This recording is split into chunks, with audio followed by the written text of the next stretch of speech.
At night, a beautiful pink-haired girl woke up in her room, looked anxiously at her hands, and could not understand what had happened to her. She wasn't fully awake yet, so she didn't realize what she was lying on. The only thing she was well aware of was that what she was lying on was too stiff and not like a sheet. And then the girl finally woke up and noticed that she was lying on top of a naked man who was sleeping sweetly in her bed. So it was clear to the beauty that she was sitting on top of Archduke Glenn, who, in addition to the fact that up to half of the clothes were not dressed, and hands were tied. The girl was frightened. She didn't understand what was happening now and took it for a very realistic dream.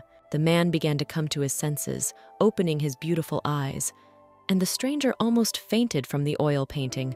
A half-naked, bound, handsome man in her bed, a pervert's dream. It was only now that she realized it was all her doing, and she realized she'd made a mess of things and maybe even lost her mind.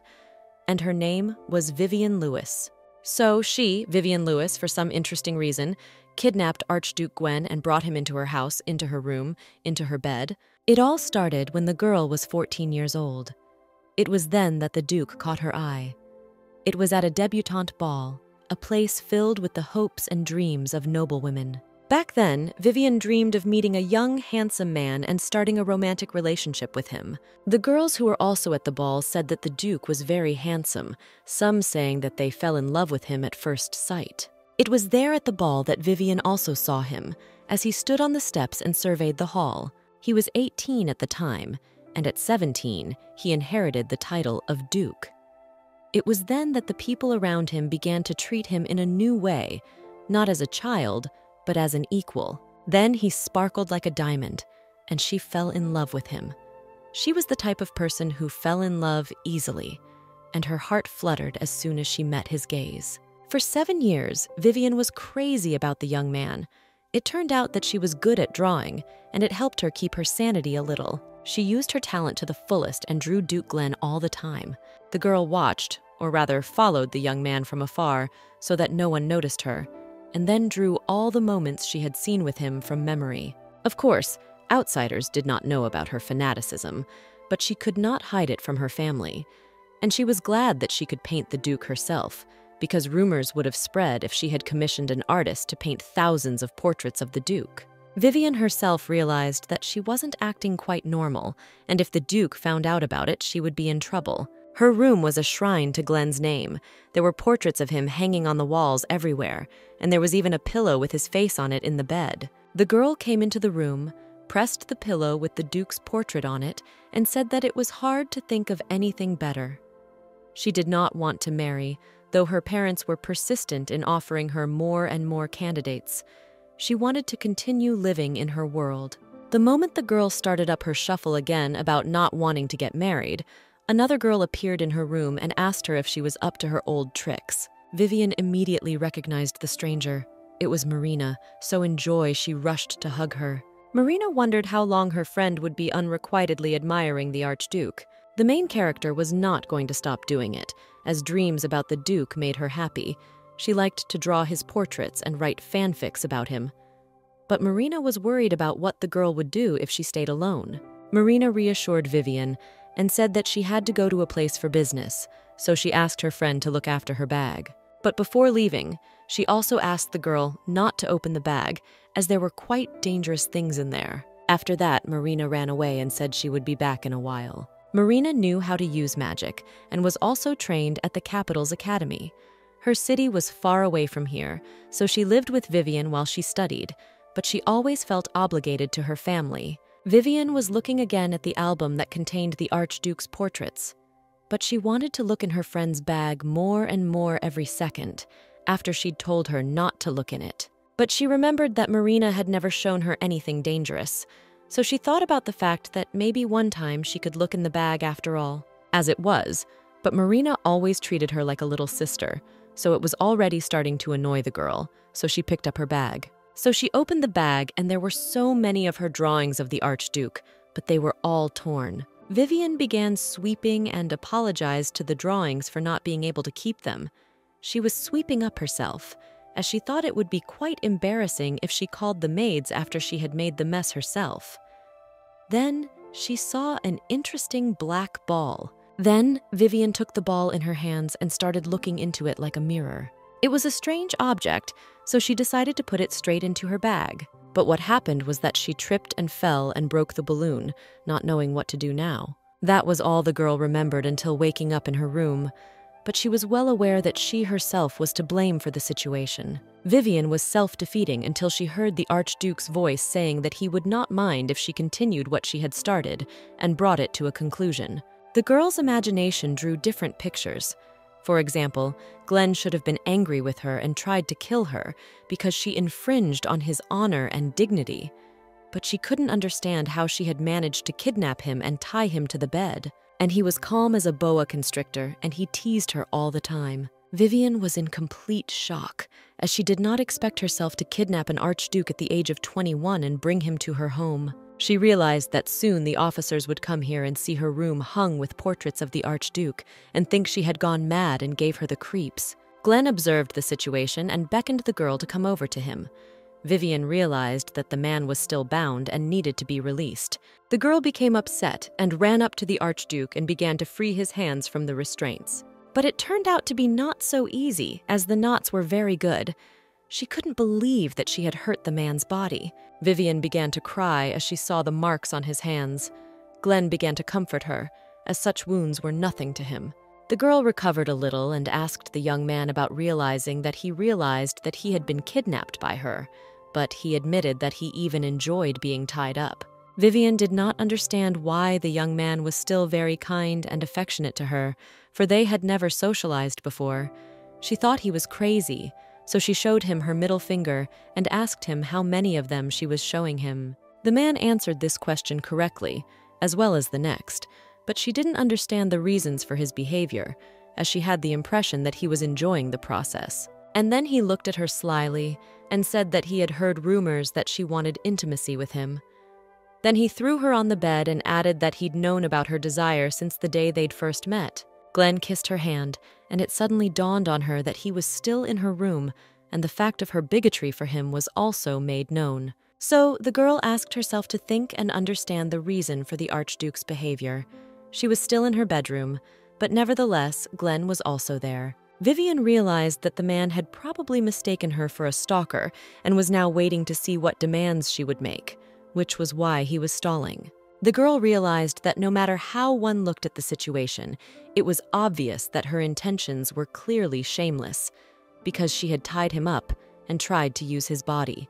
She needed to explain to him that she had not done it on purpose. Vivian had always enjoyed watching him from the sidelines, and it was enough that he remembered her as a nice girl who greeted him like so many others. The girl wanted to try to find an excuse for her action, so she said that his kidnapping was not planned. She reported that recently, a strange black ball had fallen out of her hands and shattered, and immediately afterward, events had happened to her that she did not remember. Because of her obsession with Glenn, the girl never entered into a romantic relationship with anyone else. Until she was 16, she still had hope for reciprocity, but a little later she realized that it was impossible. She was from a poor family, so she could not expect to marry an archduke. Nevertheless, there was a possibility that she wanted to kidnap a man, and the bead clothed her hidden desires. Vivian realized that if her parents and Cassian found out, she would be very disappointed and angry. The archduke was silent for a long time, and then smiled enigmatically and said he understood everything. Vivian was dazzled by the man's beauty. He summarized the information and said that if he understood everything correctly, she had first taken a strange object, then she was enveloped by smoke, after which she did not remember how she had abducted it and brought it to her room. The girl hoped for understanding, but Glenn said he couldn't believe such nonsense. Vivian realized that she was trapped since the Archduke had many female admirers. If they found out about her act, she would be finished. Marriage to this man was no longer her goal in life. She just wanted to live as his groupie, and that would be enough. Come to think of it, it started with a few pictures of Glenn, but soon there were so many that there was nowhere to hang them. Now she wanted to go back in time and not touch Marina's bag, so out of frustration she cried. Seeing this, the man started wiping her tears. And then he hugged her. Vivian had the impression that the Archduke was very much enjoying the situation, for he was not angry, but bantering at her and hugging her and comforting her. It turned out Glenn had a terrible temper, but at the same time he was very handsome, and such a combination pissed the girl off. But there was another problem. Glenn asked the girl what they were going to do next, since his knights would be on the scene any minute, which meant she was facing jail. This caused Vivian to start pulling out her hair in a panic. The man told her to stop hurting herself and pulling out such beautiful hair, and then offered her one way out of the situation. The Duke offered her to be his mistress. It seemed strange to her, at least, but the man's eyes were undeniably beautiful, but she couldn't agree right away without even meeting him. Their social statuses were different too. He's the Grand Archduke of the Elfadar Empire, who controlled half the country, who had power on par with the Emperor, so he can't marry the daughter of a little-known count. Plus, he's already rumored to have a fiancée, a princess from another country. Vivian weighed the pros and cons of becoming his mistress, but she also had a few conditions. So she proposed a love contract to the Archduke. Glenn got a little upset even, and said that such an agreement meant she didn't want to date him for real. But since she already wanted the contract so badly, he asked how many months. The girl first answered 6 months, but then changed to 4 months, and the young man's expression grew angrier and angrier. Glenn, on the other hand, realized that he didn't like either option, so he increased the deadline by a year. Vivian didn't know how to react to everything, as the Archduke demanded her vows as well, as he felt that 1 year would not be enough for him. She had no choice, so they vowed to honor the rules of the love contract for 1 year. But after the vows, Glenn's speech became official as he said that since they are in a relationship, he will treat her with respect. The girl wanted to send him home quickly, as her room was full of traces of crime, but he didn't want to leave, as he didn't want to spend a long night alone. Undoubtedly, he wanted to continue what he'd started, but here she was completely oblivious to that very thing. First, the man gave her a hint, telling her that he hadn't taken off his clothes himself, and then he pointed to his shirt, torn to shreds on the floor. Vivian was shocked at the realization. Glenn stopped the girl from her hair-pulling activity and said that even for such an activity, she looked adorable. He asked her not to worry about messing things up, because the important thing was that she wanted it that minute. Vivian didn't know if she was doing the right thing. Yes, the man showed favor, but the Archduke she knew rarely smiled and was the ice prince all the girls were crazy about. Whatever it was, the girl was worried that the feelings he had for her were the result of the magic item she'd broken. And Glenn was already hoping that they'd start doing something very interesting. But Vivian was interested in what he thought of her room, not other things. The man hesitated and looked around again. The girl was sure he was going to say the whole thing was disgusting, but he said he realized now that he liked her very much. Vivian had calmed down a little, but there was still something that troubled her, and it was important for the Archduke to know what it was that was bothering her. The girl was worried about how far their relationship would go. She didn't realize whether they would be holding hands, hugging, or even kissing. But the man slyly asked her what she wanted to do more of everything with him. Vivian had never thought of such a thing, but since they had a contract, she thought embrace would be enough. Glenn snickered, and the girl assumed he was against it, so she decided that holding hands would be enough in their case. But that was exactly what he wasn't happy with, and even though they had a contract, they were still in a relationship from that day forward. He touched her lips and said they would do absolutely anything since they were now a couple, and Vivian was beginning to realize that she had gotten into a dangerous game. The girl said that there were rumors of his marriage. She understood that for him, a marriage of convenience was normal and did not raise any questions, because aristocrats often married not for love, but for profit. This applied to her family as well. Clearly, he had wedded someone of royal blood.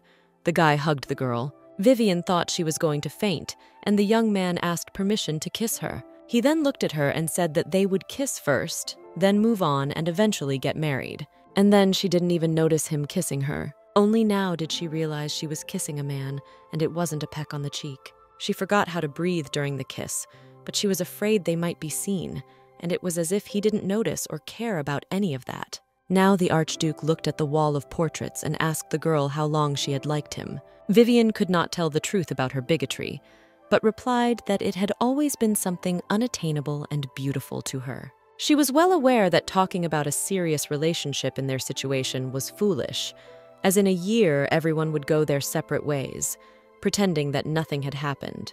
Glenn, on the other hand, kissed her hand and said that he hoped she was comfortable around him, and then dumbfounded the girl by saying that now they could tell her parents that they were a real couple. Their conversation was interrupted by a noise outside, and Vivian decided to see what was going on. It was expected, but still unpleasant, as the Archduke's knights were already crowding there, ready to rush in. Glenn also went to the window and praised his men as they did their work quickly and efficiently. This time, Vivian ran around the room looking for something to cover the man's nakedness as she tore his shirt. Here, she realized that she could have borrowed things from her stepbrother, so she asked the young man to wait for her in the room. So Glenn stayed behind to wait for her, and she went into Cassian's room to look for a shirt. Pretty quickly, she found a suitable item that had previously belonged to her father. And then she heard knights and servants talking about how perhaps Lady Lucian had kidnapped the Archduke. The girl realized that seeing Glenn in her bedroom half naked on the bed would be the end of her. So she ran straight into the room and was glad that no one was there except the Archduke, who held out a glass of water to her. The girl happily started drinking, but also asked the man to put on a shirt. He did, saying the shirt was very soft and fit perfectly, then thanked her. Vivian was embarrassed, as she was uncomfortable accepting the praise since she had torn that shirt herself. The butler and the knights came to the bedroom door. The girl realized that she and the Duke were kind of dating, but even though now she wouldn't face time for kidnapping, her reputation would be ruined. Vivian realized that she would probably have to live with her parents all her life. Vivian realized that she would probably have to live with her parents for the rest of her life. The butler was bursting into the room and the Archduke seemed amused, but still asked the girl if she was ready for the show. She nodded affirmatively. Glenn assured Vivian that she would soon get used to everything, but she felt like she was walking on thin ice. The young man was aware that if she hadn't kidnapped him, he would have been able to live a normal life. Though they had already kissed, the girl decided that the Archduke had better make a quick exit through the window from her room.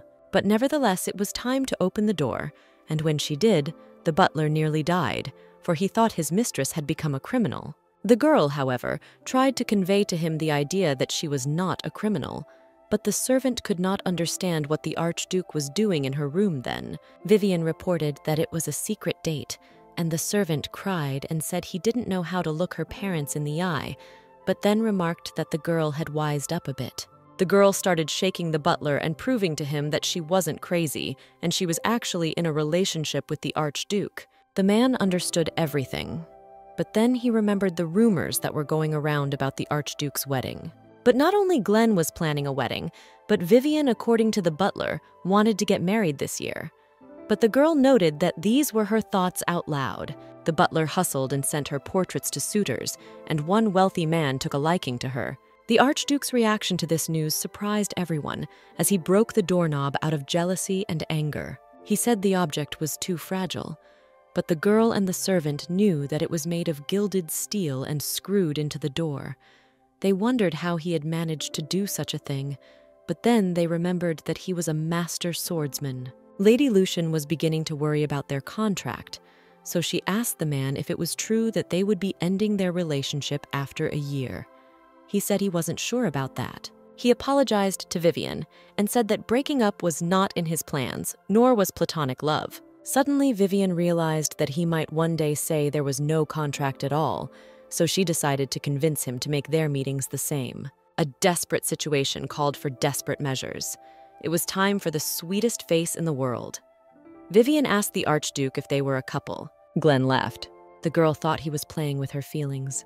The man took her hand and asked her who she was. She got embarrassed and said she was probably a girl. He smiled and said, "Let's start this way." Vivian misunderstood him as usual and thought he would treat her either as a girlfriend or a kidnapper.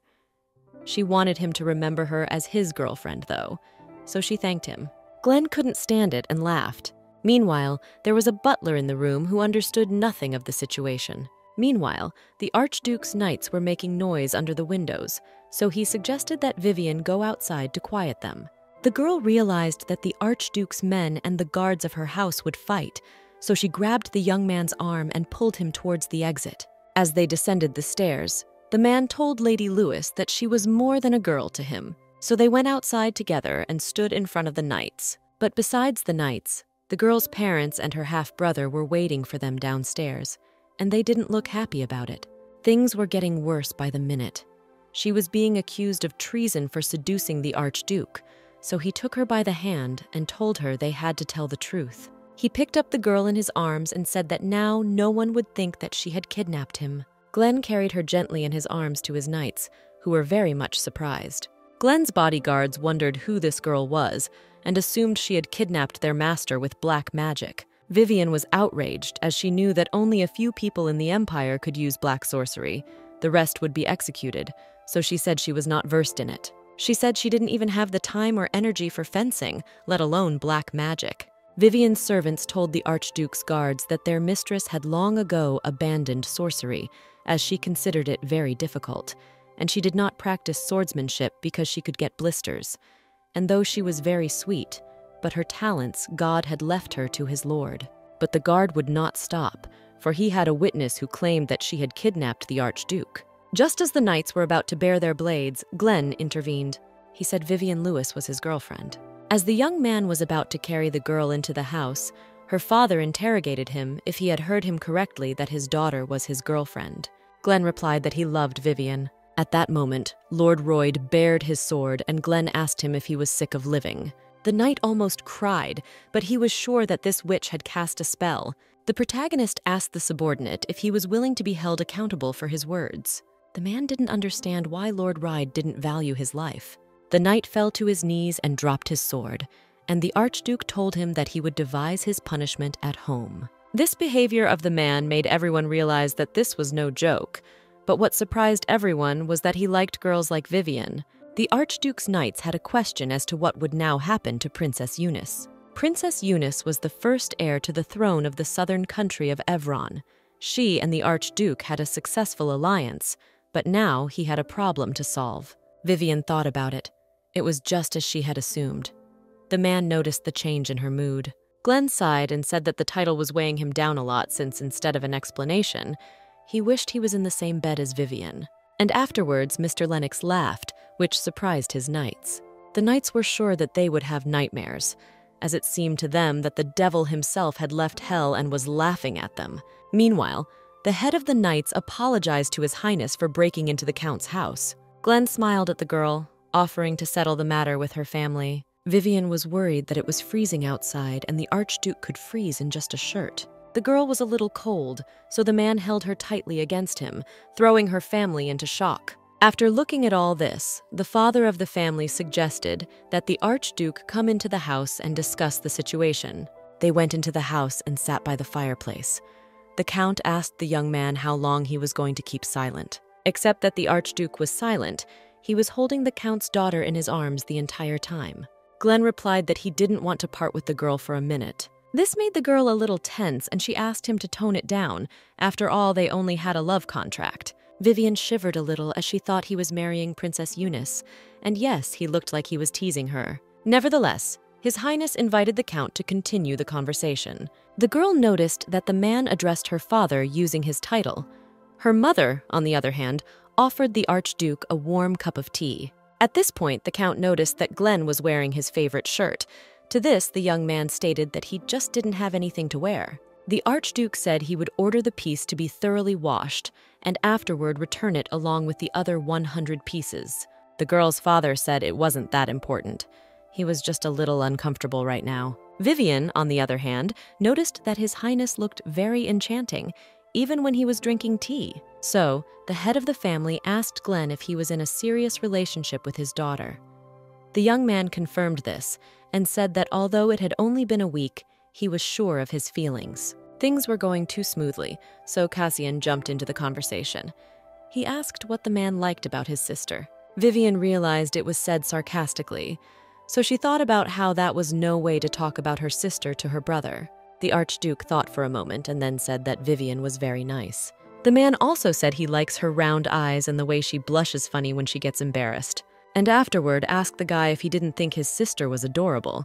Cassian did not share the Archduke's views, but after being pinched by his mother, said he was so enchanted by his sister that he was about to lose his mind. The conversation with his parents was over. Glenn was going home and told Vivian that he would send her a letter and a gift in the morning, because that was the foundation of the relationship. It was her first relationship, so she wanted to ask Marina for advice, but she hadn't gotten home yet. Glenn had kissed the girl goodbye, and now she was sitting in her room, angry and punching a Rasta pillow with a picture of a man on it. Only now it was beginning to dawn on the girl that it was unlikely that an imperial investigator would have been able to come, as not much time had passed since the kidnapping. Meanwhile, at the Archduke's estate, the knights were beating Lord Royd, for they believed that if they did so, their lord would forgive him. The protagonist himself was drinking wine and choosing flowers for Vivian that would harmonize perfectly with her hair. Glenn knew the Earl's daughter liked poetry and novels, but he didn't know if a book was a good gift or not. The young man could not decide on jewelry either, as the joy of such things would quickly pass. Then he decided that he would give the girl shoes, a dress, and a brooch. The butler said that there was a belief that if you gave shoes to a girl, she would run away from a man. But the Archduke was 100% sure that Vivian would do no such thing, for she liked him too much. The butler took the boxes and left the gentleman.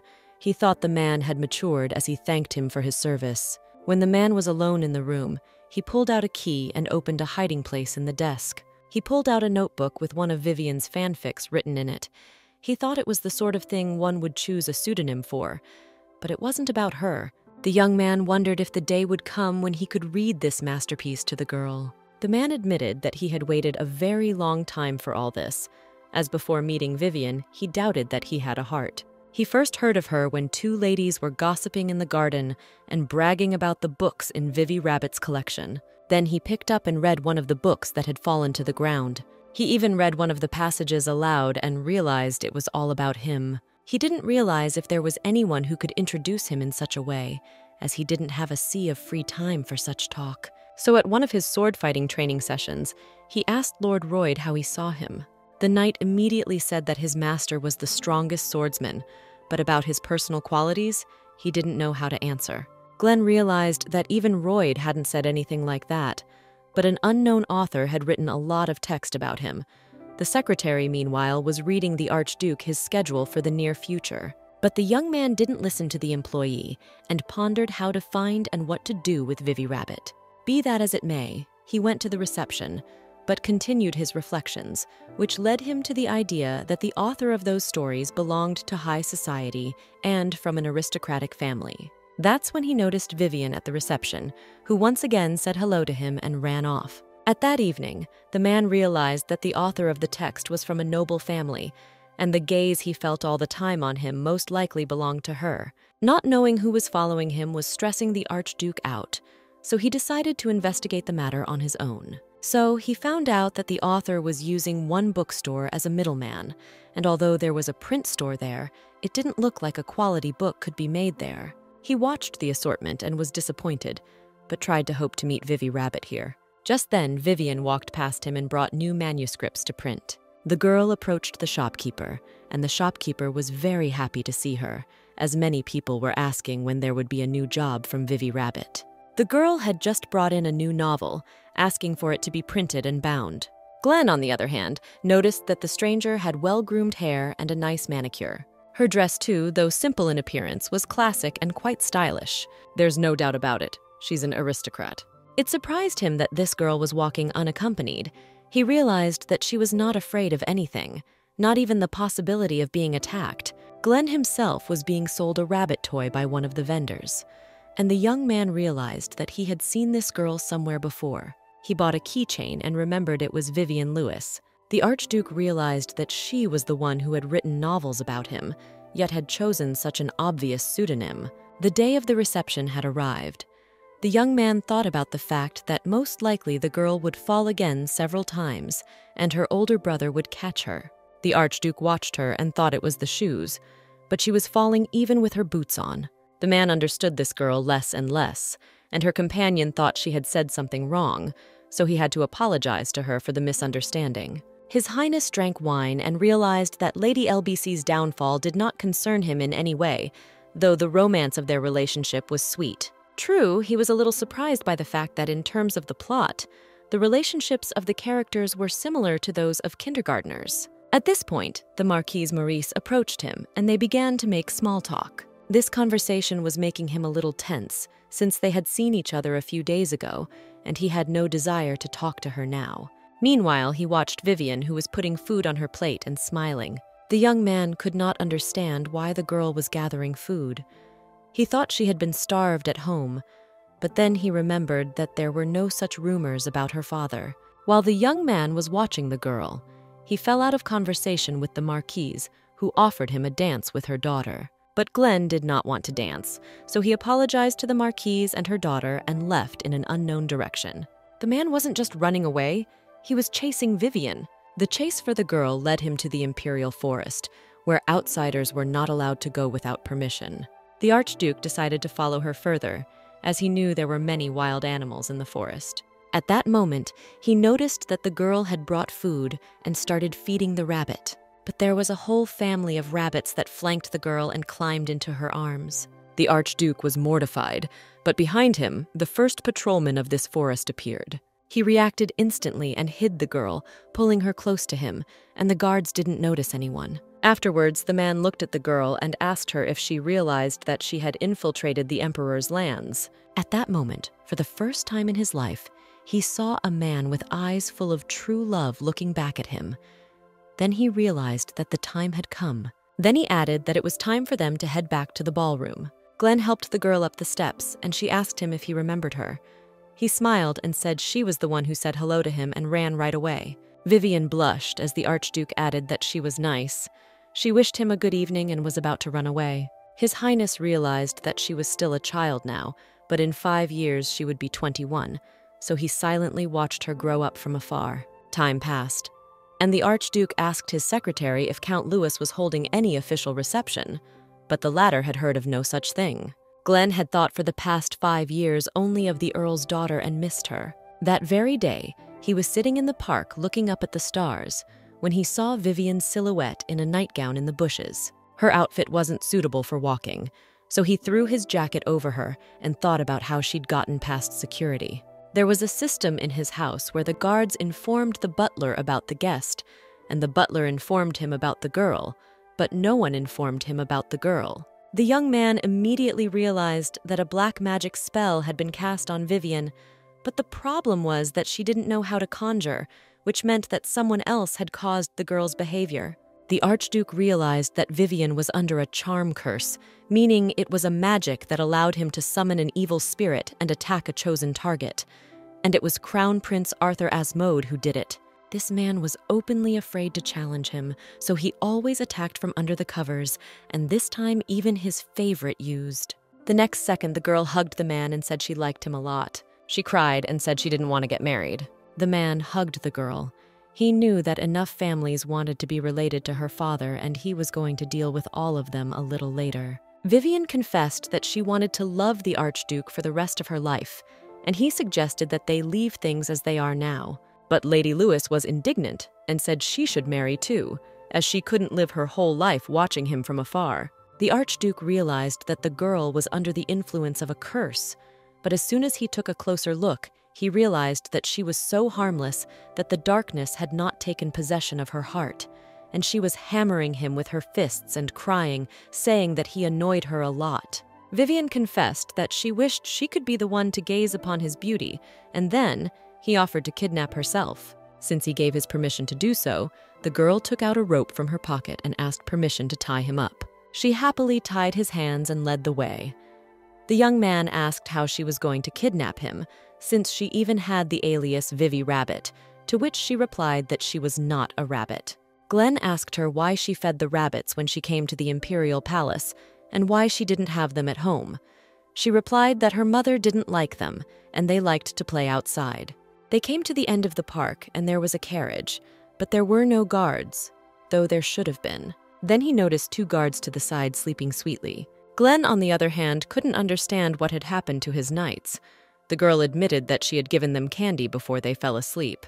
The man doubted they would voluntarily eat the stuff, but nonetheless took the candy from the girl's hands to gobble it down. Lady Louis already had a coachman waiting. She pushed the Archduke in front of her into the carriage and told him that he had agreed to stay with them. As the Archduke sat in the carriage, guards came running. He told them it was a kidnapping, but he would be home soon. The knights wanted to follow their lord, but the latter said that if they followed him, he would kill them. Vivian brought him into her home and told him he was now hers. The man agreed to it. The girl led him to her room, which looked like an altar of adoration to his name. Glenn blushed, for there were not only portraits, but also a pillow with his full-length face on it, which the girl slept with every night. The Archduke at this moment broke the rope and fell the girl on the bed, pinning her to him. The man kissed the top of her head and said he didn't know what he would do to her if things continued like this. Vivian misunderstood his words, so she quickly tied his hands again and told him there was nothing he could do this way. She was happy and said she wanted to paint the Archduke, as he was very handsome now. Next, she ripped off the top of his clothes to make it look like a scene from a novel she'd picked up from Marina. The man was concerned about what kind of books Vivian was reading, and she was thinking about the shades of paint for the portrait. And he was already offering to touch himself to her, which she did, noting that he had a very firm torso. The girl realized that the young man had very pumped-up muscles, and this had to be taken into account during the drawing. Then she climbed right on top of him to examine his facial features. The man swallowed. The girl tried to kiss the Archduke, but only hit his forehead, and he noticed that it was far from a kiss. Vivian didn't understand how this was supposed to happen, so the Archduke advised her to be gentle and even bite him a little. The girl didn't want to bite him, as she realized it would hurt him, but he was sure her semblance of a kiss would hurt a lot more. But since he insisted, she obeyed and did as he said. The man complimented her, which drove her into a blush. Glenn offered her to marry him, which greatly disturbed the girl, as she realized that this union was impossible. Vivian said her father wouldn't agree to it. His Highness wanted her to wake up because he wanted to see the real her, not the image conjured up by magic. Lady Lewis went on and said that although he holds a very high place in society, and by marrying him one can live happily, there is a downside to this. But that was her father's opinion. So Glenn asked her if she could live happily if she married another man. And then she cried, calling him a fool. And he noticed that she called him by his name, which made her angry, and she started to lightly hit him. The man took it as a massage and smiled. He felt like he was being slapped by a rabbit with its soft paw, so it didn't hurt at all. And then he confessed his love, but the girl interjected, as she did not believe that such a thing could happen. The Archduke repeated his confession several times, and Vivian began to repeat that it couldn't be, and even twitched. Such behavior and reaction spoke of the spell breaking and the girl coming to her senses. She lost consciousness for a moment and fell on the man's chest. The young man exhaled in relief. He was glad that the magic was over, but was worried about the girl falling off the bed from the surprise. When he returned home after all these events, he reflected on the love contract they had made. This contract was kindergarten for the man, but it was at least a relationship, and actually, he wasn't going to end the relationship after a year. The knights who accompanied him home shook with fear as their master smiled. It made them feel creepy. Meanwhile, Vivian was happy as the Archduke kissed her goodnight. The morning came. The girl was having breakfast, and the maid remarked that her mistress had gone to bed late last night. This girl obviously wanted to know the details of what happened last night, but Vivian only wiped her mouth and remained silent. Vivian remembered her half-brother's words and felt sick to her stomach as the maid held her down. But then the maid began questioning Lady Lewis about whether she had really been seeing the Archduke since last week. The maid also asked the girl if she had been in a relationship before His Highness. She replied that she had not, and did not understand what her maid meant by relationship. The maid clarified that she was talking about a sexual relationship. Vivian was outraged and said they had no such thing. Emma, however, was very much worried about her mistress, for she liked the Archduke too much, and asked her mistress not to trust him blindly, no matter how handsome he was. Meanwhile, at the academy, Marina had picked up some books from the library and was about to sit down to study when she noticed her bag was open. The girl examined the item and realized that nothing had been stolen. Then what had just happened? The Archduke, however, kept his promise and sent Vivian a letter, flowers that matched her hair, and several other gifts. The girl was glad that Glenn had personally written her the letter, for it smelled like him, and his handwriting was very beautiful. Vivian felt like she was about to melt with joy and happiness. In the letter, the man asked her how she had slept, and also said he missed her a lot, so he would come over for dinner in the evening. When she reached the end, she realized that they were going to have a date tonight. Vivian rushed over to hug Emma as she was overwhelmed by the feelings of having a date with the man she loved. So that the girl would not hurt herself, The maid made her open the Archduke's gifts, and there was a marvelous dress studded with precious stones. Vivian marveled at the fact that this dress was made of fine lace. That could rightly be called a work of art. That was all marvelous. But how did the man know the size of the girl's clothes? The next box contained gemstone jewelry. At that moment, a butler knocked on the door and said that her father was expecting the girl at his place. The girl did not keep her father waiting, so she went straight to his office. And there she saw that there was another man in his office. The man was Baron Evan Harris. The girl realized that she had heard of him somewhere before. The girl remembered that he was Mrs. Rockbell's cousin. Vivian did not understand what had brought the man to them today. Had something happened to his aunt, and he had brought a large number of suitcases with him. So it turned out that the suitcases contained her clothes, and Baron Harris would be accompanying her on the vacation she was going on right today. The daughter tried to object to her father, for she realized that if she left now, their relationship with the Archduke would have to be temporarily terminated. But the man cut her off at the half word. Suddenly, Earl Louis asked his daughter if she knew where the bead she had accidentally broken came from. The girl was frightened, for she did not understand how he knew about the accident. And then Marina came into the room. The Count ordered the girl to sit down, and Vivian noticed that she looked very guilty. Marina said that until the moment the bag with the object fell into the hands of her friend, she went to the academy with it, and there is a strange Professor Shannon works there. Not too long ago, Marina had already told Vivian about the Crown Prince, who was searching all over the Empire for talented mages in various fields and luring them to him. This Yunban had knowledge of black magic and also had imperial permission to use it, and that bead was his work.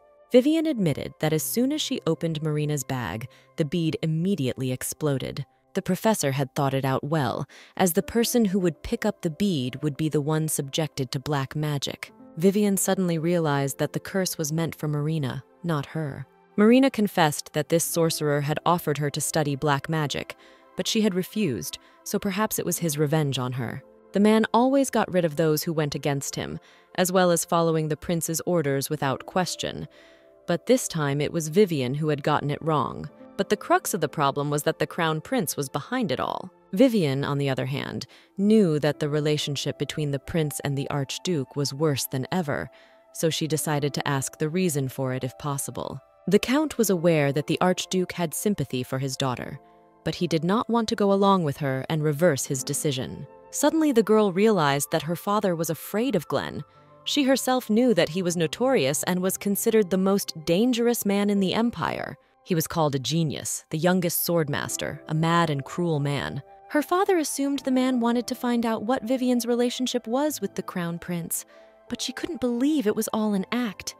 Even so, she wasn't going to leave without saying goodbye to Glenn. Vivian's father was worried as he realized that she had gotten into a very dangerous game, and she needed to leave before things got worse. Nevertheless, the girl insisted on bidding the Archduke farewell before leaving.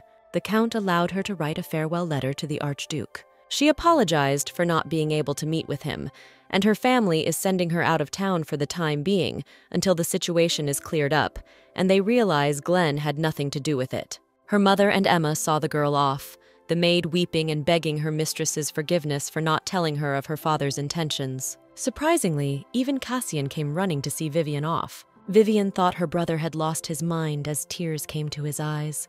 The young man wiped his eyes and asked her to accept the amulet he had brought.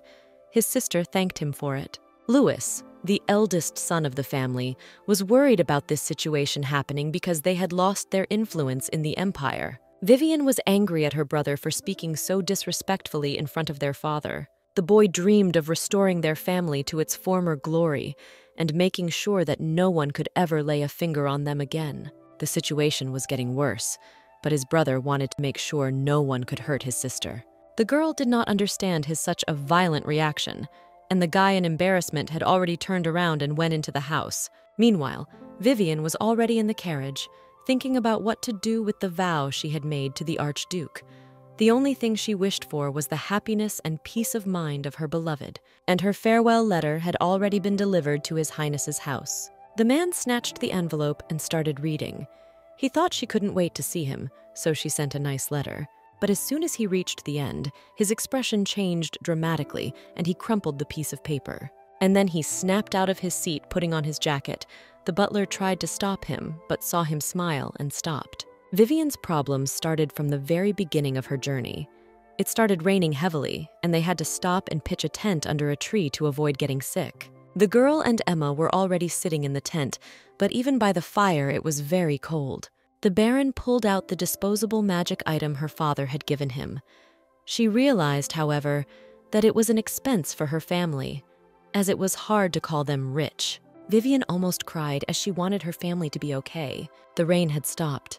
Emma and the other servants began to prepare dinner, and the girl wondered if she could help them. She realized that even Baron Hines knew how to cook, and she had no such skills. Tea was poured for the girl. She wondered whether the Archduke had received her letter and how he had reacted, and on the whole she hoped that she would have a chance to explain it to him. Vivian drank the tea with pleasure, and then the knight took off his helmet and said he was glad she liked the drink. In him, she recognized the man from the hunting competition. The knight was surprised, as 7 years had passed since then and the girl still remembered him. The girl remembered that she used to make jewelry like other aristocrats to give to her loved ones. But the pieces were not beautiful enough, so she never gave them to anyone. And then this knight supported her, saying that since her jewelry had no owner, she could give it to him. The food was ready, and there were many different dishes that were so delicious that she gobbled them up in both cheeks. They only had half a day to stay on the road, so they decided to spend the night in a hotel. Vivian had a lot of fun traveling with Emma. The maid reciprocated. The morning came. The girl went downstairs and was drinking tea when suddenly her uncle, who was also passing through, came up to her. He wanted to introduce the girl to someone right there. It was a young man, Viscount Alvin. The man was glad to meet the girl and said that she was much prettier than they say about her. The uncle seated the girl at the same table as the Viscount. It was like a viewing. Vivian realized that her father would never have allowed such a situation. It was most likely her uncle's initiative. The man across the hall was named Scott Alvin. Vivian realized that this was not the most decent man, since he had decided to hold a viewing party at an inn like this one. He thought the girl was embarrassed, but she just didn't like him. The Vicomte talked too much and all out of order. Vivian got the impression that he was not a friend of her head, since he chose to call her by her first name when they first met. He winked at her and said she could call him Scott. The man boasted that a mine had been found on his estate, and now he was rich. Vivian knew her family had lost its former wealth, but the meeting her uncle had arranged was beyond her comprehension. The girl glared at her uncle. She had known him since he had squandered his entire fortune gambling. Viscount Alvin kept advertising himself. He said it would be profitable for a girl to marry him, and then she would wear the most fashionable dresses. He said many more different nasty things toward the Lewis family, so she jumped up and said she didn't want to hear it all any further. After that, she splashed water in his face. She said that although their family was not rich, it was beneath their dignity to ask a man like him for money. Vivian was sure her uncle had lost big time, so he decided to sell her to a worthless man like Alvin. At that moment, Scott swung around to hit her, but there was no blow, as the Archduke sealed him to the wall. Glenn had his knights running towards him and shouting that at this rate he would kill the man. A crowd had already gathered, among which His Highness saw his beloved and released the impudent man. Vivian ran up to the men. She was glad the Archduke hadn't killed him. Glenn smiled at Vivian and said that he was about to steal her away. He stared into her eyes with his crazy eyes and asked her if she wanted him to steal her. She smiled and said she agreed. The Archduke put his arm around her shoulders and told her to have the knights take care of the Viscount. Glenn picked Vivian up in his arms, smacked her forehead, and carried her to an unknown destination. A short time later, Vivian woke up in a completely unfamiliar place. Meanwhile, Glenn walked into the room wearing only his robe after his shower. He bent over the girl and asked how she was feeling, for after he had used displacement magic, she had passed out. The girl was surprised, but remembered that in Marina's notes she had read that after the first use of magic on a person, that person could lose consciousness for 6 hours. Lady Lewis had just realized that the Archduke had kidnapped her in front of everyone. His Highness hugged the girl tightly and asked if she was dizzy. She said she was and asked to move away, but he didn't listen to her. Instead, he plopped her on the bed and pressed her against his chest. She could hear his heart beating abnormally fast. Vivian was upset because she had broken her word to her father and her contract with the Archduke. Lady Lewis realized that he had received her letter, But instead of a fit of anger, he hugged her and told her that she wouldn't run away from him so easily. She said she had no choice.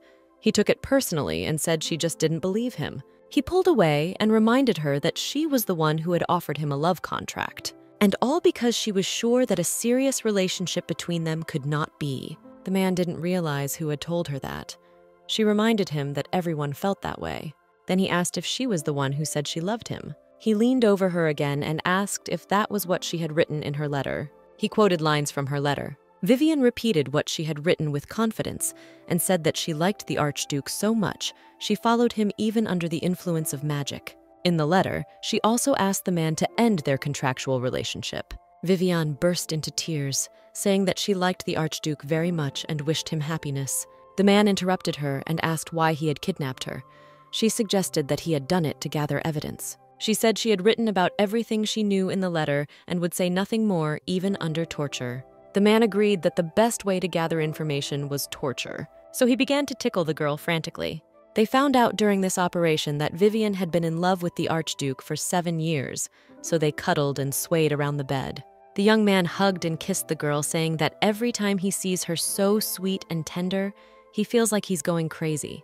He asked her what he had to do to make her believe him, and then asked permission to kiss her. At that moment, the door to the Archduke's room was opened with a foot by an enraged girl. She hit Glenn hard and he flew back against the wall. She yelled at him and asked him what he was going to do with this cutest child. The woman's name was Isabel Elphidian Glenn. She was his mother and a noble princess of the Elfidar Empire. She told her son he looked like a pervert, looked at the girl and noted her beauty. Isabel hugged the girl and told her that she had nothing to fear and concluded for herself what type of girl her son liked. And so, the noble princess was startled when Lennox appeared with Vivian in his arms, as she couldn't contact him before. The young man admitted that it was his beloved, and his mother asked him what he meant by the word. He said that there could be only one meaning. Isabel was now scolding her son for disrespecting her and for wanting to torture this sweet child. After that, the woman took the girl to her place, dressed her up in a beautiful dress, and braided her hair. Afterward, they went to eat, the table bursting with an abundance of dishes. Isabel offered the girl a taste of mushroom soup. Vivian looked at her with admiration. The Archduchess began to hug Lady Lewis, which infuriated Glenn, and he asked her to sit back down and not interfere with Vivian's eating. Vivian had noticed that Isabel and Glenn were more like friends. Plus, she had heard that she had a sea of suitors before her marriage to the Archduke, but she had chosen Lennox's father, who was no match for her. Vivian knew they had to tell Isabel about the contract, but the Archduke said they were getting married. Lady Lewis was taken aback. She didn't understand what the Archduke was up to. Isabella, on the other hand, supported her son's idea, for after all they had already done, it was the logical solution to the problem. Glenn grimaced and asked his mother not to say things like that, since he hadn't done any of the things she was thinking. The Archduchess hesitated and asked her son how far they had come. He sipped his tea, blushed, and said that he was close to becoming a monk. The woman smiled slyly as she didn't quite believe what her son was telling her, but he confirmed his words and said he wouldn't say it again. Then she looked at Lady Lewis. It seemed to her that the girl was very much frightened by their altercation. Isabella confessed that she now understood why he liked Vivian so much, and the Archduke did not hesitate to pick up the girl and say that she was his. His mother promised that she would not take her away from him, and he himself understood this, for he knew that his mother just wanted to look at his beloved. The Archduchess took her seat, and Lennox took his, placing Vivian on his lap. The girl was stunned as she realized where she was and who was sitting in front of her, and her lover was doing such a thing. Afterward, he kissed her and told her that if she kept being this nice, he wouldn't stop embarrassing her. Vivian mentally asked the Archduchess for help, but she wanted to hug her, as did Lennox. But what interested Isabella was whether the girl's father knew she was in their house. The man confessed that he had left a message for the Count 4 hours ago, whereupon his mother concluded that he had simply taken the girl and kidnapped her, and the latter, out of fear, could not even object. But Vivian refuted that thought, as she had agreed to go with the Duke not because he threatened her, but because she liked him so much. The Archduchess was pleased that it was not essentially a kidnapping, and even more so that the girl liked her son. Vivian admitted that she fell in love with His Highness at first sight, because he was and is a very attractive man. She had generally liked him since she was 14, and back then it was enough for her to watch him from afar, so it was okay if they didn't get married. This was the turning point in the conversation. Isabella looked at her son and asked him if he had proposed to Vivian, because everything that was happening now was very strange. The Archduke swallowed and said what else he would do. At that second, his mother was at his side and pushed him away from Vivian. She proceeded to bash him and talk about how he should have started with a proposal and engagement, and this way he misled the girl. The young man claimed that he was just talking to Vivian about it when the mother interrupted him, to which the woman said that he was not solving the problem, but aggravating it by kissing, hugging, and biting the girl. The Archduchess told her son that he would have to discuss everything with the Count a little later, but for now he needed to talk to Viviane. She then wished them a good conversation and left the room. When they were alone, the Archduke said that he was serious from the beginning and wanted to marry her and no one else, and afterward kissed her. It didn't take long for a reaction, and Vivian pushed him away. But the Archduke only smiled and asked the girl to do so again, because her blows did not bring him pain at all. His Highness claimed that once they were married, he would hug and kiss her even more and more. Afterward, he got down on one knee and said he wanted to share his life with her, because she was the only one he would put a ring on his finger for. He realized he'd liked her for 7 years, but he'd been fond of her for a long time too. Vivian could not believe that for 5 whole years the Archduke had been in love with her. She could only dream of such a thing. She was afraid that it was all a dream, and that if she woke up, which she would not, she would die. The young man stood on one knee and waited for an answer. Lennox admitted that if he waited any longer, he would go crazy, so he insisted on the wedding taking place in a week's time. It was a surprise, and Vivian asked the young man to slow down, as it was necessary to start with the engagement, for everyone did that, not the other way around. Lennox thought about it. He realized that if there was a wedding but no engagement, it would be food for rumors for their society. Vivian, on the other hand, couldn't believe that her lover was so angry right now, as he wanted to kill anyone and everyone who looked askew at them. She, on the other hand, couldn't still believe he had liked her for so long. He admitted that she was too young then, so he didn't want to get close to her at the time, which was why he had waited all these years for her to grow up. Talk was now superfluous, and the Archduke kissed the girl's hand. But she pulled her hand out and asked him not to do such things so suddenly, while he smiled and said that he had done nothing of the sort, except to make her believe his words. Now the young man was curious as to until when she would call him by his title rather than by his name or a cute nickname. She couldn't make up her mind to do so, and the young man had already called her Vivi, then made it clear that he knew about the novel that Rabbit Vivi had written. Then he asked me to call his name. As soon as she did, he stroked her head. But that wasn't enough for him, and he asked now for his nickname. The girl was embarrassed, but he said there was nothing wrong with it, so she didn't need to be embarrassed. Vivian said nothing, and Lennox added that he was willing to wait a little longer, and then he would eat her up completely and utterly. Meanwhile, on the veranda, Isabella was drinking tea with her husband Lucas. She did not understand how they got such a child as Lennox, because the father and son were very similar in appearance, but their characters were different. Lucas also wondered what the girl was able to bewitch his son like that. The husband and wife realized that their child had a strong character and could do everything on his own and achieve a lot on his own while not making mistakes, so they were envied by other parents. But he had a disadvantage. He was not interested in people. He did not make friends or acquaintances. He was so cold that the air around him became frosty. He was ruthless in battle. His combat power was terrifying as it was hard to measure, so they were worried about whether he could find a mate. And it would have been all right, for Lennox had found a mate, the small and immature Vivian. Isabella confirmed that the girl was in love with their son, but she feared the day would come when she would hate him, so she told her husband that they had an obligation to keep her at all costs. Isabella was now trying her best to placate Vivian. Delicious desserts came into play. The woman said that if the girl wanted to try something, she should tell her and she would give it to the cook. Her husband, Lucas, also kept up with his wife. He talked about how the girl needs to eat well since she is already very skinny. Lennox's parents tried in every possible way to win her favor, but the Archduke himself sat silently, crossing his arms on his chest. The young man was angry, for he was sitting by himself alone in the chair, and his mother had seated his sweetheart between herself and his father. Isabella claimed she was saving the girl from him that way. Then Lennox asked his father to say something, but realized he was unequivocally on his wife's side. The Archduke's mother asked her son if he had anything to say to them, and then added that Vivian shouldn't be so embarrassed and afraid.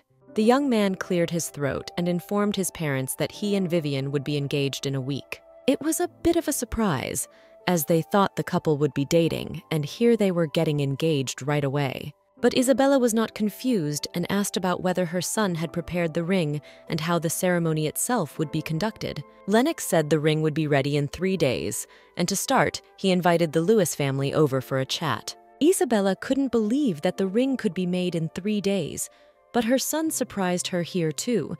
He said that he started preparing for this day 6 months ago. It sounded strange, so the mother asked her son how long he had liked Vivian. He replied that he had liked her for 5 years. The mother couldn't believe her ears, as usually people show at least some indication that they like the other person, but her son could hardly be called an ordinary person. At this point, Vivian raised her voice and said that she could eat no more, and the Archduchess realized that she had overdone it a bit. Lennox handed her a napkin and told her that she didn't have to eat everything his parents gave her, and smiled while doing so. And his dad and mom were shocked as they didn't know their son was capable of such a smile. The young man rose and said he would escort the girl to her room, to which Isabella replied that she had seen perfectly well what they were doing behind closed doors. The Archduke looked at his mother and said that he would not cross the line to marriage, and tonight he planned to just bathe the girl and put her to bed. Isabella was furious. She couldn't believe she had raised such a shameless man. So Vivian was already in the bathing room, which surprised her with its size, and was about to undress and lower herself into the tub. But the Archduke suddenly entered the room, and the girl did not know what to do in such a situation, and he pretended to knock next time. Now they were sitting side by side on the side of the tub, and the man was wondering what the temperature of the water was, and how Vivian was feeling in general, for she was very tired today. And afterward, they came to the girl's room, and Lennox suggested that she go to bed together, holding hands. And then he pointed to the novel she had written, which provoked an overreaction. Vivian wanted to fall through the ground now because he was quoting lines from it. The best part was that he had memorized the whole novel by heart, so he could quote it endlessly, even though Vivian asked him to stop. He promised to stop if she called his cute nickname. To end this torture, she called his nickname and received praise. Now they were lying in bed, and he was asking how he could make it up to her, and even offered to sing her a bedtime song. And so they fell asleep. The morning came, and the Archduke carried Vivian to the bathroom, though she protested, saying that he had promised not to touch her until the wedding. The man claimed to know her secret wish for him to give her a good scrubbing. She screamed and begged the Archduchess to save her. Meanwhile, at Earl Lewis's house, during the night, they read a letter the Archduke had sent them, saying that his family had taken Vivian under their protection, so Cassian was mad with anger at the man for kidnapping his sister. Their mother asked her son to calm down, as the letter said the girl was fine. The woman realized that Cassian was always very worried and concerned about his sister, but she never noticed any of this. The mother wanted to tell her son not to worry so much, because the older members of the family didn't care about gossip and rumors about the difference in social statuses. Meanwhile, in the Archduke's house, he led the girl to a dressing room where there were many outfits for her. It turned out that the girl had completely forgotten about meeting her parents, so now the first thing they were doing was picking out a dress for her, one of many she liked. The maids, as soon as they saw this, led her behind her to try on the outfit. Vivian looked gorgeous in her new dress, and the Archduke ordered the servants to bring in a red diamond to use as jewelry. It was not a stone, but a beautiful red diamond necklace. Lennox had told the maid that he would put it on Vivian himself. Vivian was very surprised. She asked if she could wear the thing, as it was much more expensive than herself. Lennox replied that she was much prettier than the jewelry, and then added that it suited her very well, and went to get dressed for her parents' reception as well. The girl was so dressed up that she felt like a princess. After a while, the Archduke got dressed as well.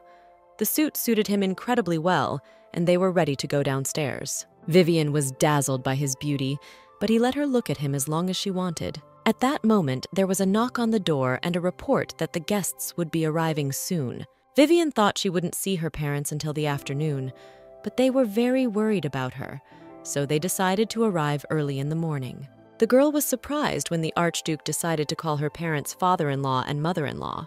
The young man's parents came down to the living room too, and his mother scolded him again for only worrying about his comfort and not paying attention to Vivian. It was partly true, and it seemed to the young man that the girl was beginning to hate him. But it wasn't true. She just didn't like him hugging her like that in a situation like this. Isabella watched the couple and concluded that only this girl could manage their son, so she was bound to become their daughter-in-law. The Lewis family arrived at Glen Manor, but Marina followed them, which annoyed Cassian. The butler announced the arrival of the guests. Lord Lucas asked them to be brought to him. As soon as the doors opened, Vivian ran to hug her parents, and Cassian couldn't help himself and lunged at Lennox with his fists, accusing him of making his sister cry. But the Archduke began to defend Vivian, saying that she liked him very much, and all that had happened was a misunderstanding. But the girl's brother was not satisfied. He did not understand why she was going to marry him, because he would take advantage of her trust and leave her for nothing. Now this really pissed Lennox off. He looked angrily at the young man and asked him why it was he who should take advantage of Vivian and then leave her. The Archduke then approached Vivian and told the young Earl of Lewis that he intended to marry his younger sister, and he did not intend to change his mind. As much as Cassian didn't like the idea, he realized that under this man's protection, no one would touch his sister. So he asked him to swear that it was not a joke and he would marry her. When the situation was cleared up, the butler escorted them all to a room where his mother asked Castan to behave himself. The Archduke sat and pondered. It pleased him that Cassian was not a coward. Plus, he thought about the fact that he could watch him practice with his sword and offer advice. The fathers of the families shook hands. Vivian's father's name was Daemond. He then introduced the family members, wife Annette and eldest son Cassian. Also with them came Marina Mattins, a childhood friend of Vivian's. Isabella immediately realized that a mage was sitting in front of her. The Archduchess admitted that she is a shaman, so she can feel the mana flows coming from people. The woman said it's hard to call her the best shaman in the Empire, but she's in the top 5. Isabella continued. She said that there were no traces of black magic on the girl, which meant that she was not the prince's target. Marina claimed that she and the Count had simply been used. The Archduchess felt that Vivian had a wonderful friend, sweet, bright, and gentle. Marina did not understand what Vivian had done to Isabel and the whole house of the Archdukes, for when she entered the room, she sparkled like the sun and wore diamonds that could not be bought.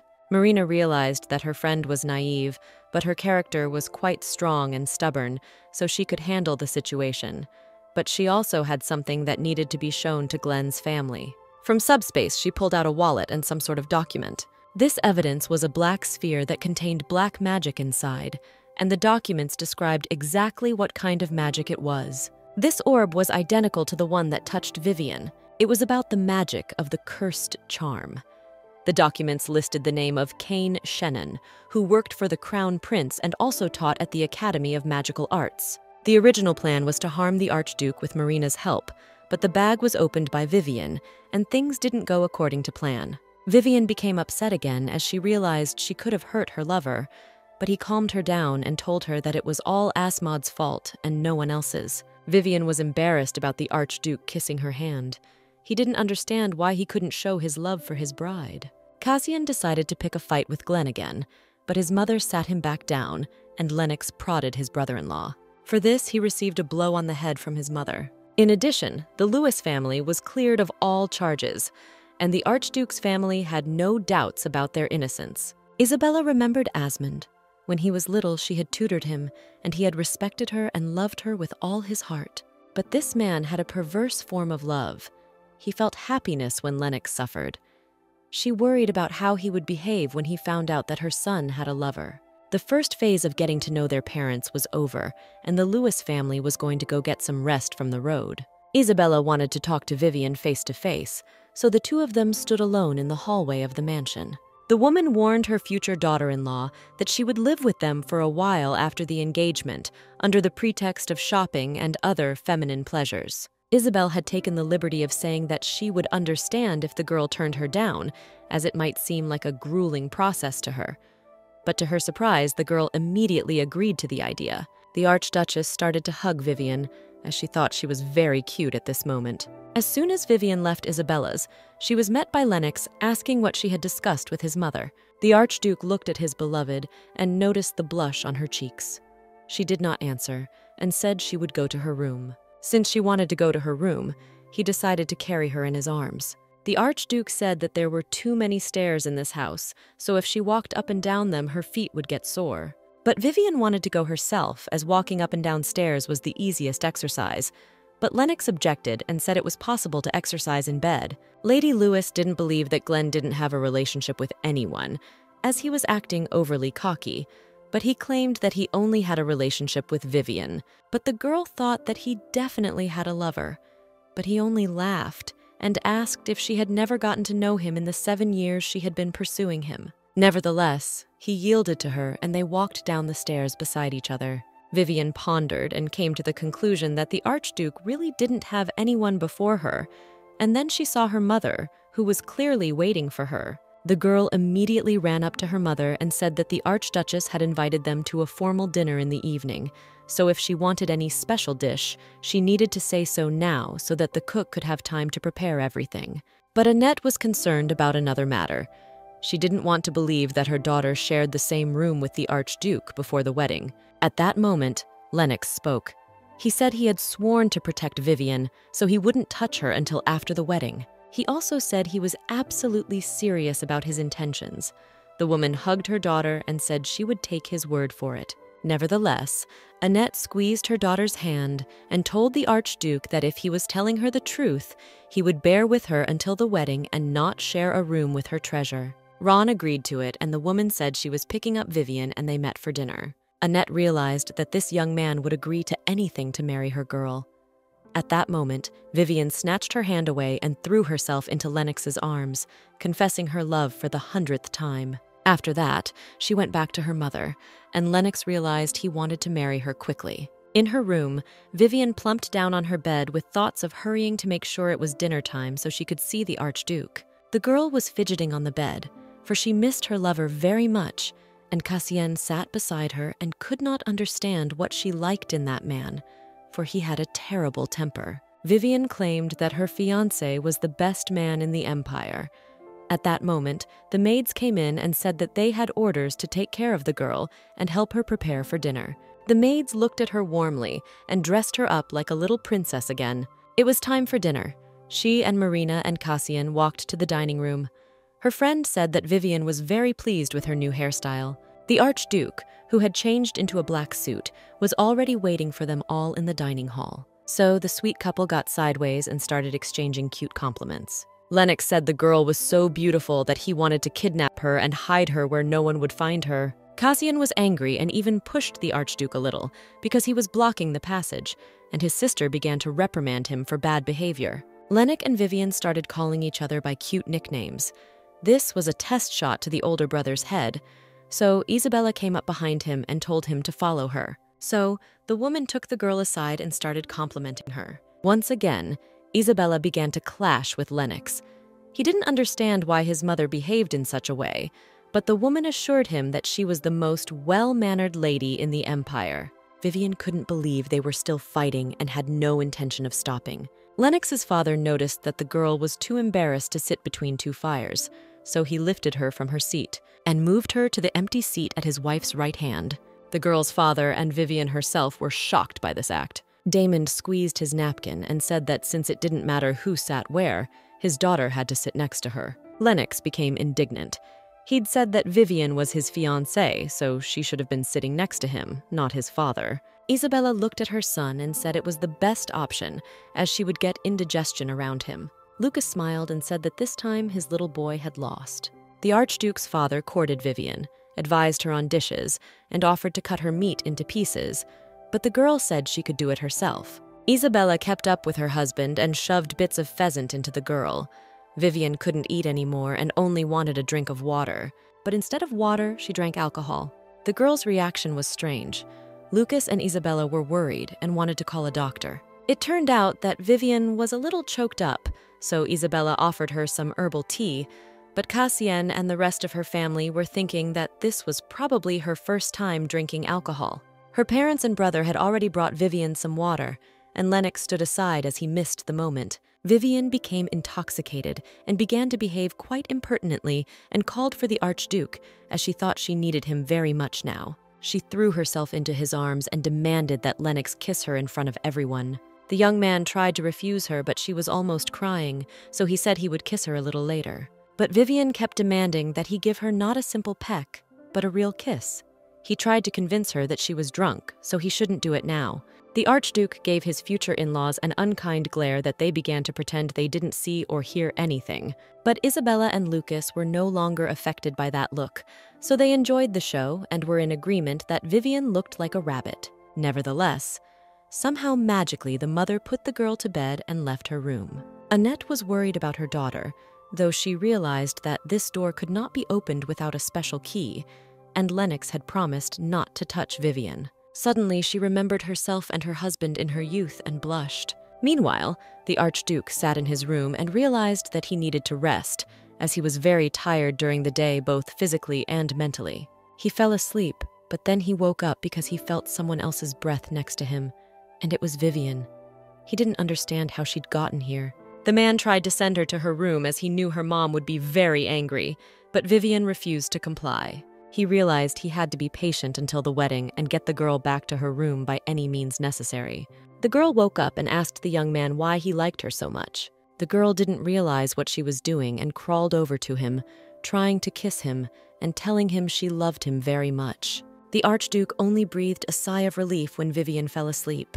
The maids were finishing the preparations of dresses and jewelry for Vivian at their master's orders. They understood that all colors would suit her, and of the stones red and pearls and emeralds. The maids of the Archduke's estate were delighted to have Emma on staff, who had served the young lady for many years. The morning came.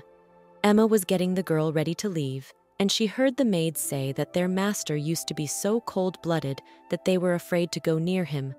But everything changed when Vivian came into his life. Now he smiled kindly. So all the maids wanted Lady Louis to marry their master, and they promised to take good care of her. When she came to the Archduke, at first he could not say a word, and the girl thought that he did not want to marry her anymore. But then he said that she was becoming more beautiful every day. Afterward, Lennox hugged the girl and said that he had originally planned to take a boat ride, but now he wanted to spend the day in bed with her. Then he pulled her away from him, as they needed to wait until after the wedding. But then he noticed that she was trembling all over. She replied that the man keeps looking at her strangely. He replied that he can't do anything about the fact that he wants to eat her. At one point, she started to poke the Archduke in the chest, but then she realized what she was doing. She thought she looked like a pervert at that moment. Since this was happening in front of the servants, she was shy and wanted to hide somewhere. Lennox asked the girl about whether touching his chest was really that exciting. She tried to object. Vivian kicked, but the young man picked her up in his arms and carried her to the exit, licking her hand in the process, which scared her a little and apologized for it. And then he added that even now she looked like a cute little rabbit with her ears down. And Vivian asked Lennox if he knew that when a pair of rabbits fight, the female can punch the male in the face up to 5 times. It didn't have the proper effect on him, but the kiss was an accurate shot. Once the girl calmed down, the man said they could now go for a boat ride. Vivian ran ahead of Lennox. She was glad that there was a small lake and forest in the Archduke's domain. Suddenly, she stumbled and almost fell, but Lennox ran up and caught her. It felt like he was teleporting. The young man concluded that the girl should walk around with him in his arms all the time. She thought that if he teleported with her, it would be a very dangerous process. But the Archduke didn't use teleportation. It's just that when someone reaches master level, the mana level increases and the person can move faster. Vivian suddenly remembered hearing about something like this from her brother. And then she said that recently Cassienne had said that Lennox was like a monster. At this moment, the Archduke was afraid that his bride had the same opinion, and so they came to the lake. The boat docked on the shore. Vivian questioned the man about what he wanted to ask her, but he masterfully changed the subject of the conversation. They were already sitting in the boat, the Archduke taking up the oars. She didn't understand why he had changed the subject. This kind of behavior from Lennox frightened her, so she dared to try again to ask what was bothering him.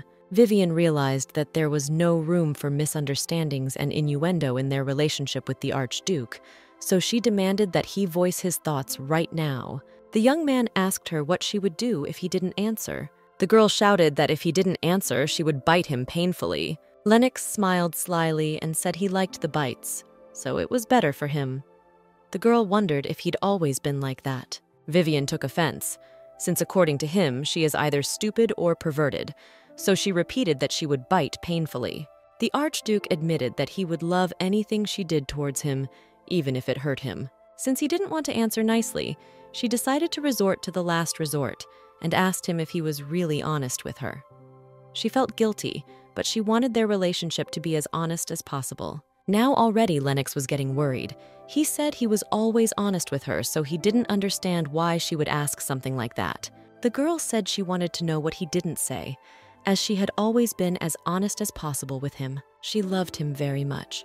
And then she thought about the fact that she had never written anything about him because she had neither time nor inspiration. It was a good move, as he replied that he wanted to ask her then about whether she thought he was a monster like her brother. She looked at her lover and realized that she had never thought of him as a monster. Even though she'd already explained to him once what she thought of him, it hadn't been enough. So Vivian said that to her. Lennox is like the sun and stars in the sky that shine brightly. He thanked her for her concern, but then told her that there was another side to him that she had never seen, and that was the reason they started calling him a monster. After that, Vivian suddenly remembered the situation with Viscount Elwyn. Admittedly, she was a little scared of the Archduke then, but if you think about it, she didn't care if that man lived or died, as there was no one more important to her than her lover, so she could now say with certainty that she did not think ill of the Archduke. At that moment, his face became a little shy, and she thought it didn't look good on him. And then she thought she really wanted to draw a portrait of him with that expression.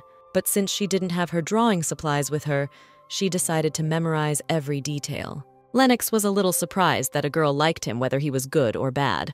The girl said that if the whole world and him were drowning in that lake, she would save him.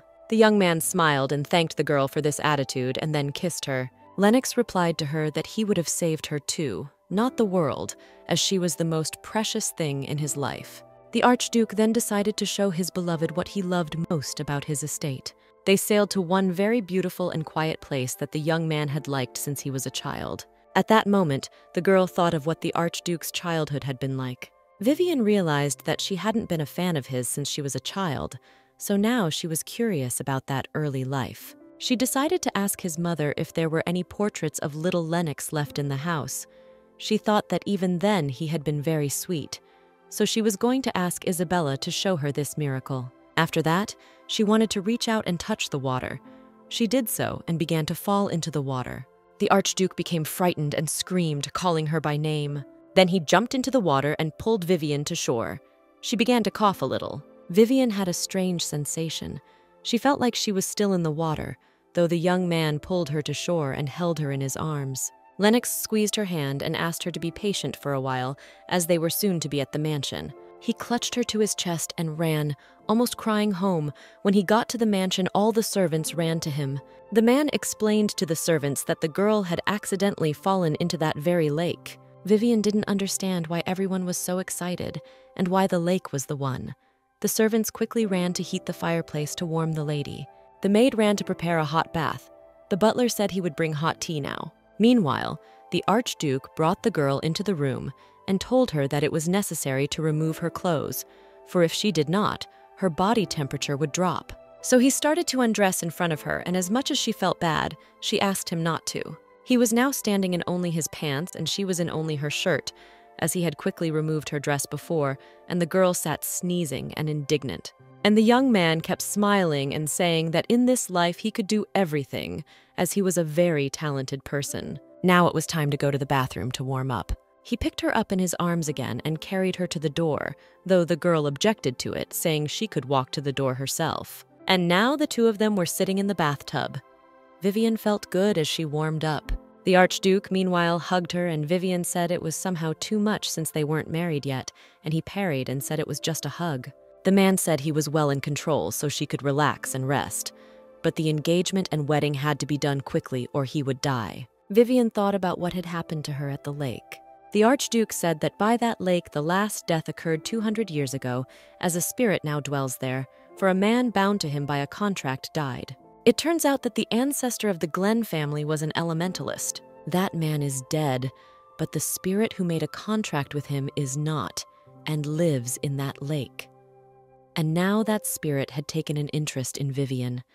Lennox was sure that as soon as his mother found out about it, she would not leave his fiancé. The girl didn't understand why this spirit was interested in her. After all, Isabella was an elementalist herself, so why didn't she make a contract with him? It was because she had already made a pact with another strong spirit at that time. They had already left the bath and were about to drink tea. Indeed, elementalists rarely contracted with large numbers of spirits. The Archduke, on the other hand, apologized to Vivian for the unfortunate outing, but she said she'd had a lot of fun. Perhaps Lennox wanted to say or do something else, but 3 concerned women flew into the room and he fell silent. It was Marina, Isabella, and Annette. They peppered her with questions and remarks, for they saw that her hair was still wet, and they had heard of her falling into the lake. Vivian, on the other hand, said she just took a bath with the Archduke, and this caused a seizure in everyone. That's how they did it before they got married. So the day of the engagement came. Vivian hadn't been able to sleep at all the night before, and now, when her mother and Marina were getting her ready, she was very tense. The girl was worried that it might all be a dream, and as soon as she woke up, the Archduke would not be there and she would be at home in her room. Marina teased her and said that she was the most virtuous girl in the world.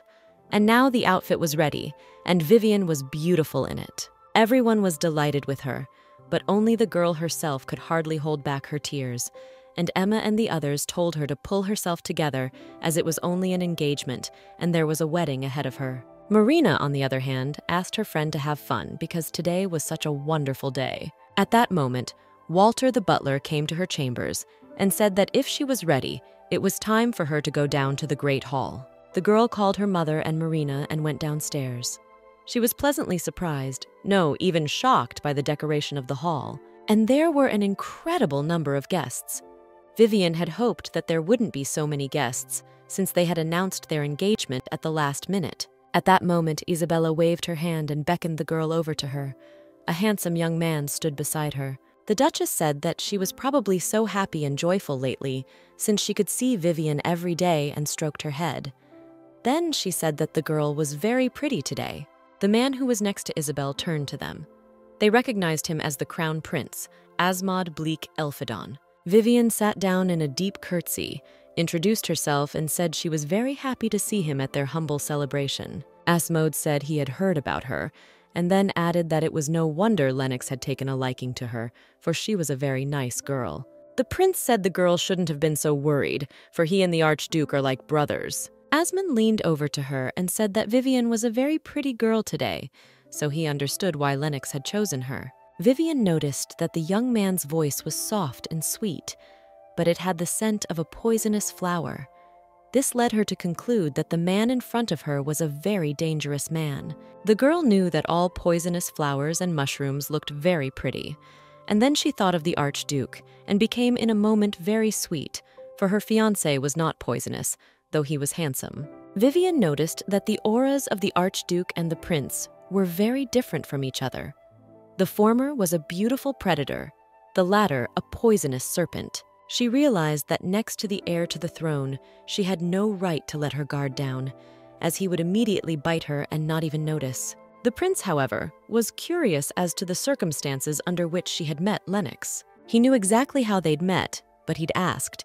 He knew exactly how they'd met, but he'd asked about it too. Asmod was unrealistically handsome and took advantage of that by pretending to not know or understand anything, and handsome guys were her weakness. Suddenly, she remembered that there were 2 large groups of fans in the fan world. So the first included those girls who praised the Archduke's cold beauty. The second group included girls who were crazy about the mocking notes in her soft voice, golden eyes, and russet hair. The Crown Prince, however, continued his flirtations and asked Vivian to dance with him, but then looked behind her back and told her that the first dance should belong to Lennox. The Archduke looked very anxious and threatening at the first minute, but the girl responded to his handshakes as if to say that she was on his side. Asmod watched this, and then said that the two were not suited for each other at all. Vivian was now angry, standing between two fires and thinking aloud that since he was a prince, he could do anything. She understood that she and the Archduke were like heaven and earth, so they might not look good together. But she didn't understand how such a thing could be said to her right to her face. But the prince would not relent in any way. Now he said he was very sorry for Miss Lewis. Asmodi looked at Lennox and said that his fiancée, unlike him, was a very kind and sincere girl, and the one inside has only emptiness, like a swampy mire that draws one into its abyss. Lennox parried and said that such an effect was produced by his soul only on the prince, and the latter thought it a compliment. Vivian clung to her fiancé, realizing that he wasn't complimenting his rival, and then he said he hadn't invited him to their engagement party, so he didn't understand why he'd come. The prince, on the other hand, claimed to have a good relationship with the Archduke, so he felt obliged to be here. Asmod thought for some reason that he and Lennox were friends, and his fiancé liked people who had friends. The Archduke looked at the bride, and then told His Highness to leave quietly and not to cause unnecessary trouble, but he only started laughing loudly. The young man was clearly hysterical. He couldn't believe that the Archduke could be so sincere with someone. Lennox didn't understand him, and asked him if he thought he could get engaged to someone without having strong feelings. Vivian clenched her fists. She wanted to throw herself at the prince with fists, because he insinuated that since they were so hasty in their engagement, it meant that the girl was pregnant before the marriage. But it was only now, as the guests began to whisper around her, that she realized that this whole conversation had been overheard by absolutely everyone who had come. At this moment, the Archduchess appeared beside them with fresh drinks and struck her nephew on the head. The blow was painful, so the guy crouched down in pain. The woman said that his manners had deteriorated since the last time they'd seen each other. She asked the prince how he dared to say something in front of her that could hurt her son and his fiancée. Had he really had enough of life? The young man was like a puppet in her hands, and Vivian suddenly remembered that Isabella's rank was the highest in the empire. The Archduchess dragged the heir to the throne with her, saying they hadn't seen each other in a while and should spend some time together. The woman gave the boy's shoulder a little squeeze, so that he bent down and said she was sure he liked the idea of Lennox's wedding. Vivian, on the other hand, chuckled at the position the prince found himself in, as she considered it karma for all his words. But here Lennox did not share her amusement, and his face was now extremely angry and frightening. With one look, he promised to kill anyone who dared to spread rumors of the nonsense his cousin was talking. Vivian, on the other hand, realized that she liked the Archduke in any display of her emotions and feelings, and he was already asking her how much she was hurt by Asmod's words. Lennox tried to pretend that the girl had nothing to worry about, but she realized that it was just the opposite. Vivian said they were engaged now, so it was normal to worry about each other. He, on the other hand, admitted that it scared him how much more affectionate she could be. The girl looked at him and realized that his words were making butterflies flutter in her stomach again. It was time for the engagement ceremony itself, though Isabella had not yet returned to the hall. So Lennox brought the bride to her parents, who were whispering about something, and it was about the girl, but she didn't understand what it could be about. Vivian was paying attention to minor things as usual, such as Lucas's address. He called her cute, so she thought it meant they had accepted her into their family. The Archduke, on the other hand, immediately recognized something wrong. The elders were talking about the time Vivian fell into the lake. At this moment, a stately, elegant elderly lady came up to them, rolled up her fan, and inquired as to whether this girl was Lennox's bride. This lady was Lennox's paternal great-aunt, Countess Beatrice Glen Sotley. Lady Sotley did not understand such haste, nor where he had found the little girl. At that moment, Vivian's father and the members of his family introduced themselves to her. Beatrice repeated the Earl's name. She said that although his family was already unpopular in the Empire, it wasn't a bad thing as there was a certain authenticity to Lennox's choice. Here, Lennox took the floor and said that he only wanted Vivian, and he was glad to see his grandmother, as they hadn't seen each other for a long time either. The woman was furious. She didn't understand how her grandson could be enough for Vivian.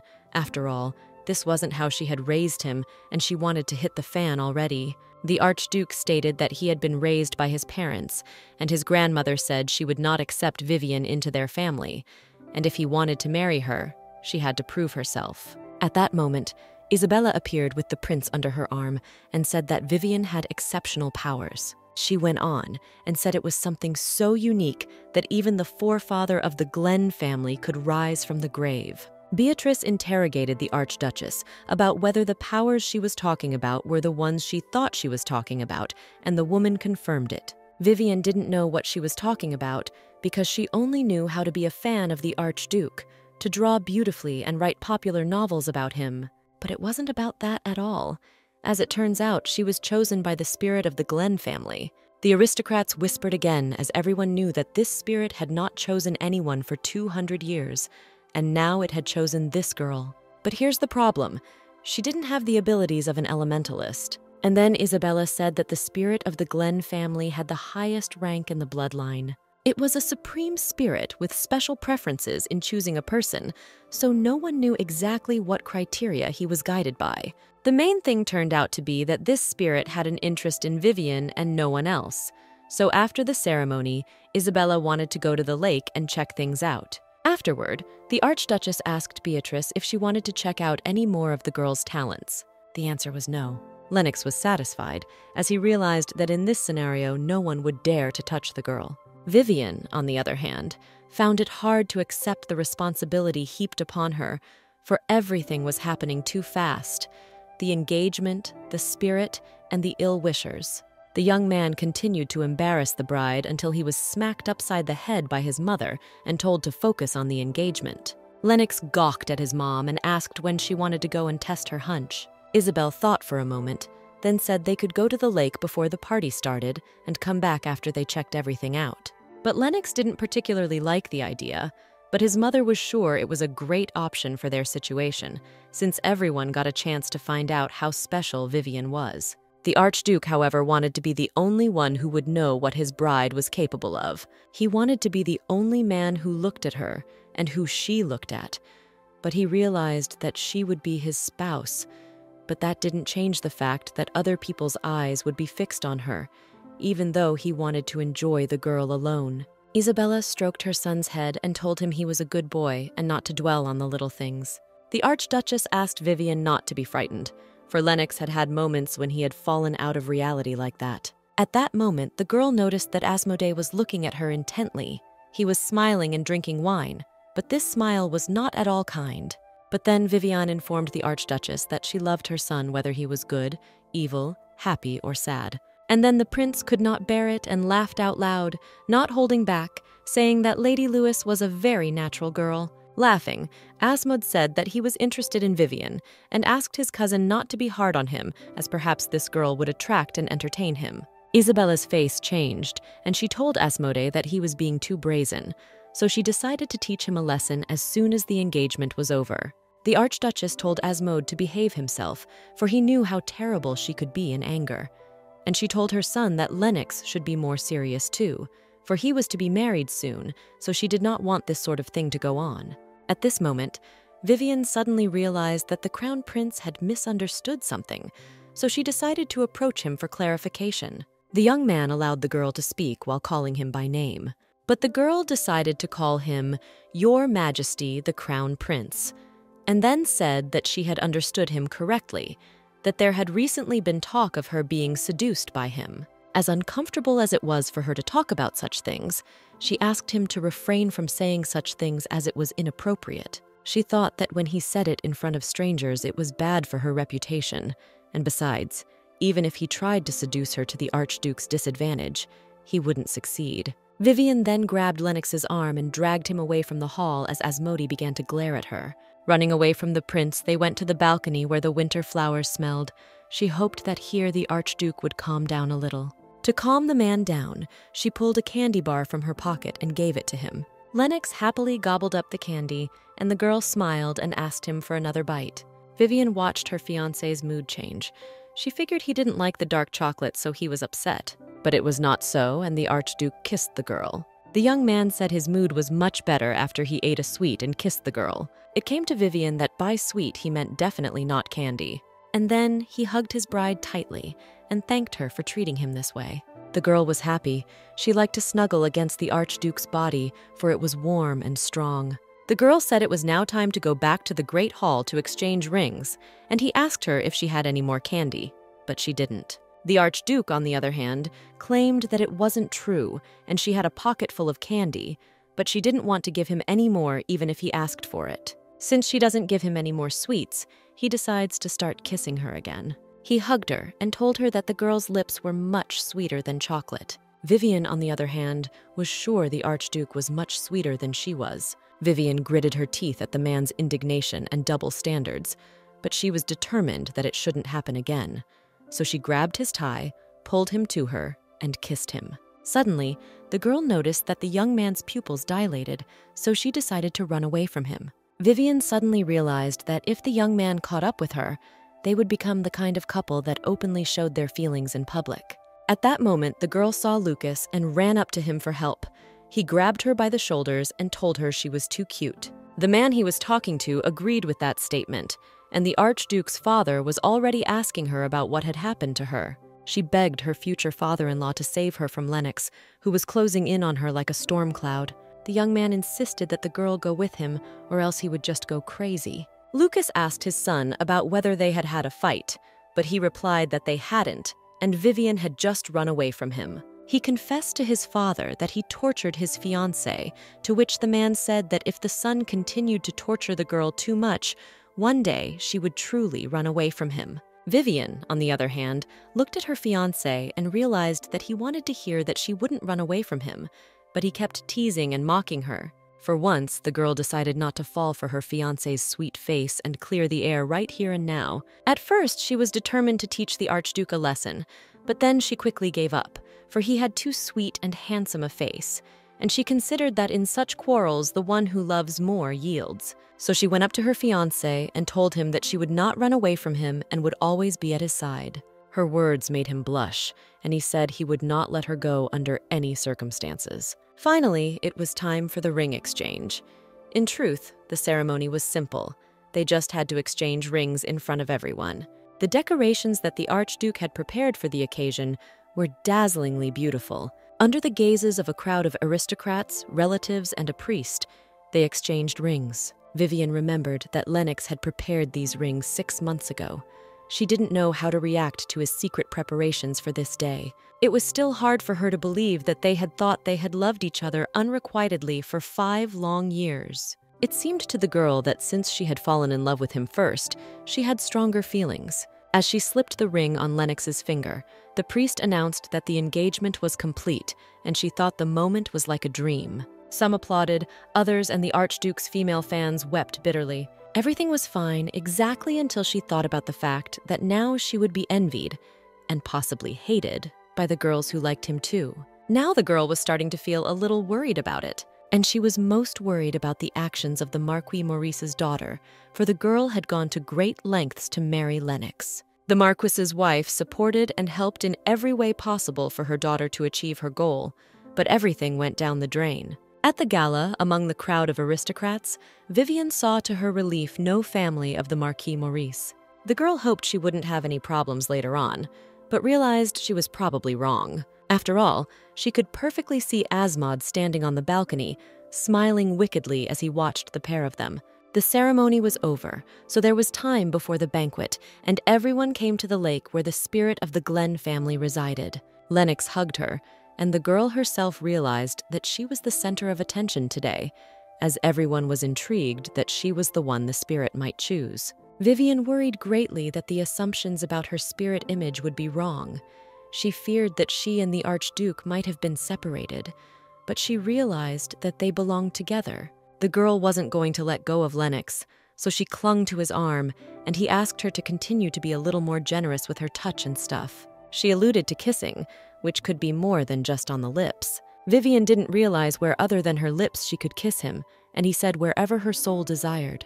The man kept teasing her, so she started pinching his cheeks and realized he had very smooth and soft skin. At this moment, they were called to her by the Archduchess, thus interrupting their fascinating occupation. So Isabella put Vivian at the water's edge and said they'd start the inspection any minute. After that, she began to recite some kind of spell. After she finished reciting the spell, a spirit appeared out of the water in front of Vivian. Something that looked like a blob landed right in the girl's hands. One droplet turned into 2 droplets with ears that bounced in her palms. The spirit kept hopping and hopping in her hands, and she didn't understand why it had a rabbit-like shape.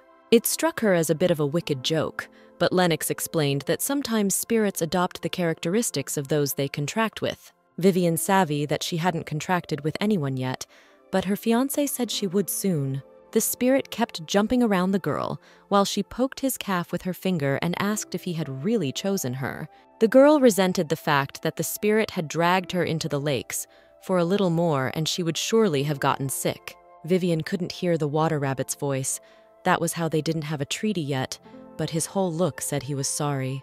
Vivian didn't particularly like him, but Lennox's grandmother and cousin intimidated her, so she thought it would be best if she made a contract with him. So after a moment's pause, the girl said she would make a contract with the spirit of the Glen family. In the same instant, the spirit kissed Vivian on the forehead, and she thought he looked more like a puppy than a rabbit. The spirit then turned into a ring and said that he had made it especially for her. She was upset because he had her voice. To top it all off, the spirit could now read her mind, and she realized that this was a real invasion of privacy. Vivian realized that all her dark past and the odd things she did in her delirium would now be known by this magical being. Lennox noticed his lover's strange condition and asked if she was okay. She clutched at her fiancé's jacket and screamed that this spirit was interfering in her personal life and called it a fraud. Vivian wanted to take off and throw away the ring the spirit had given her, as her wedding ring would suffice, but the spirit tried to calm her down. The magical being assured her that he wouldn't do anything she didn't like, so he asked her to calm down. He explained that he could only talk to the girl when he was inside the ring that mediated between them. If she took it off, they would not be able to talk. Vivian realized the contract was done. The spirit said she could call him by name whenever she needed him. His name was Undine. The girl asked the spirit to take care of her. Undine asked her to do the same. Isabella then ran up to the girl and congratulated her. Then Kazian came up to her and asked her sister if she was an elementalist, and she was unsure but confirmed it. And then her parents came up to her and congratulated her and told her they were very proud of her. Vivian hoped that in this way she could earn acceptance and be at ease with her lover. And he gave her his hand and told her it was time for them to go into the house, as it was getting chilly. The Archduke and Lady Lewis were climbing the stairs, and she confided to him that she still could not control the spirit well. However, she promised him that she would learn how to do it soon. The man looked intently into her eyes and said he was sure she would do well. Knowing her, he took a promise from the girl that she would not overwork herself. The young man hugged his bride tightly and said that he wanted to hide her from everyone and not show her to anyone, as he knew she would have a hard time in high society. Vivian herself realized that everything would not be so easy. The banquet began, and it was not without adventures. Namely, the only princess of the empire named Diana asked her to dance. At that, Lennox and Asmod's faces skewed straight up. But before that, Vivian was focused on food and gobbling as she was quite hungry after all the events that had already happened. She found the sweetest dish and savored its flavor. And then she accidentally dropped her fork and thought about the fact that if the Archduke saw this, he would tease her again. But it wasn't Lennox who was looking at her. It was the prince.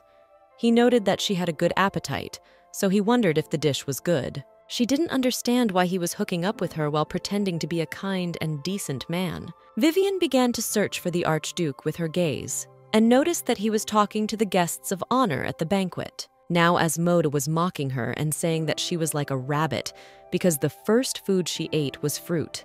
The girl was angry because only her fiancé could call her a rabbit.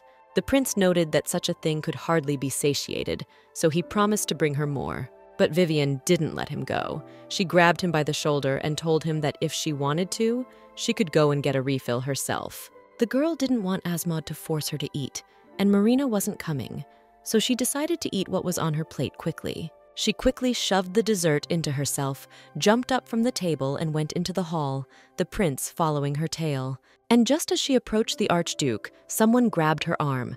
She turned around and saw the princess asking where it was that Lady Lewis was in such a hurry. Vivian was shocked as she was held by the hand of the emperor's only and precious daughter, Diana. So when she offered to dance with her, the girl immediately agreed. Vivian went with Diana to the center of the hall to dance, as she considered that the latter was saving her from Asmod.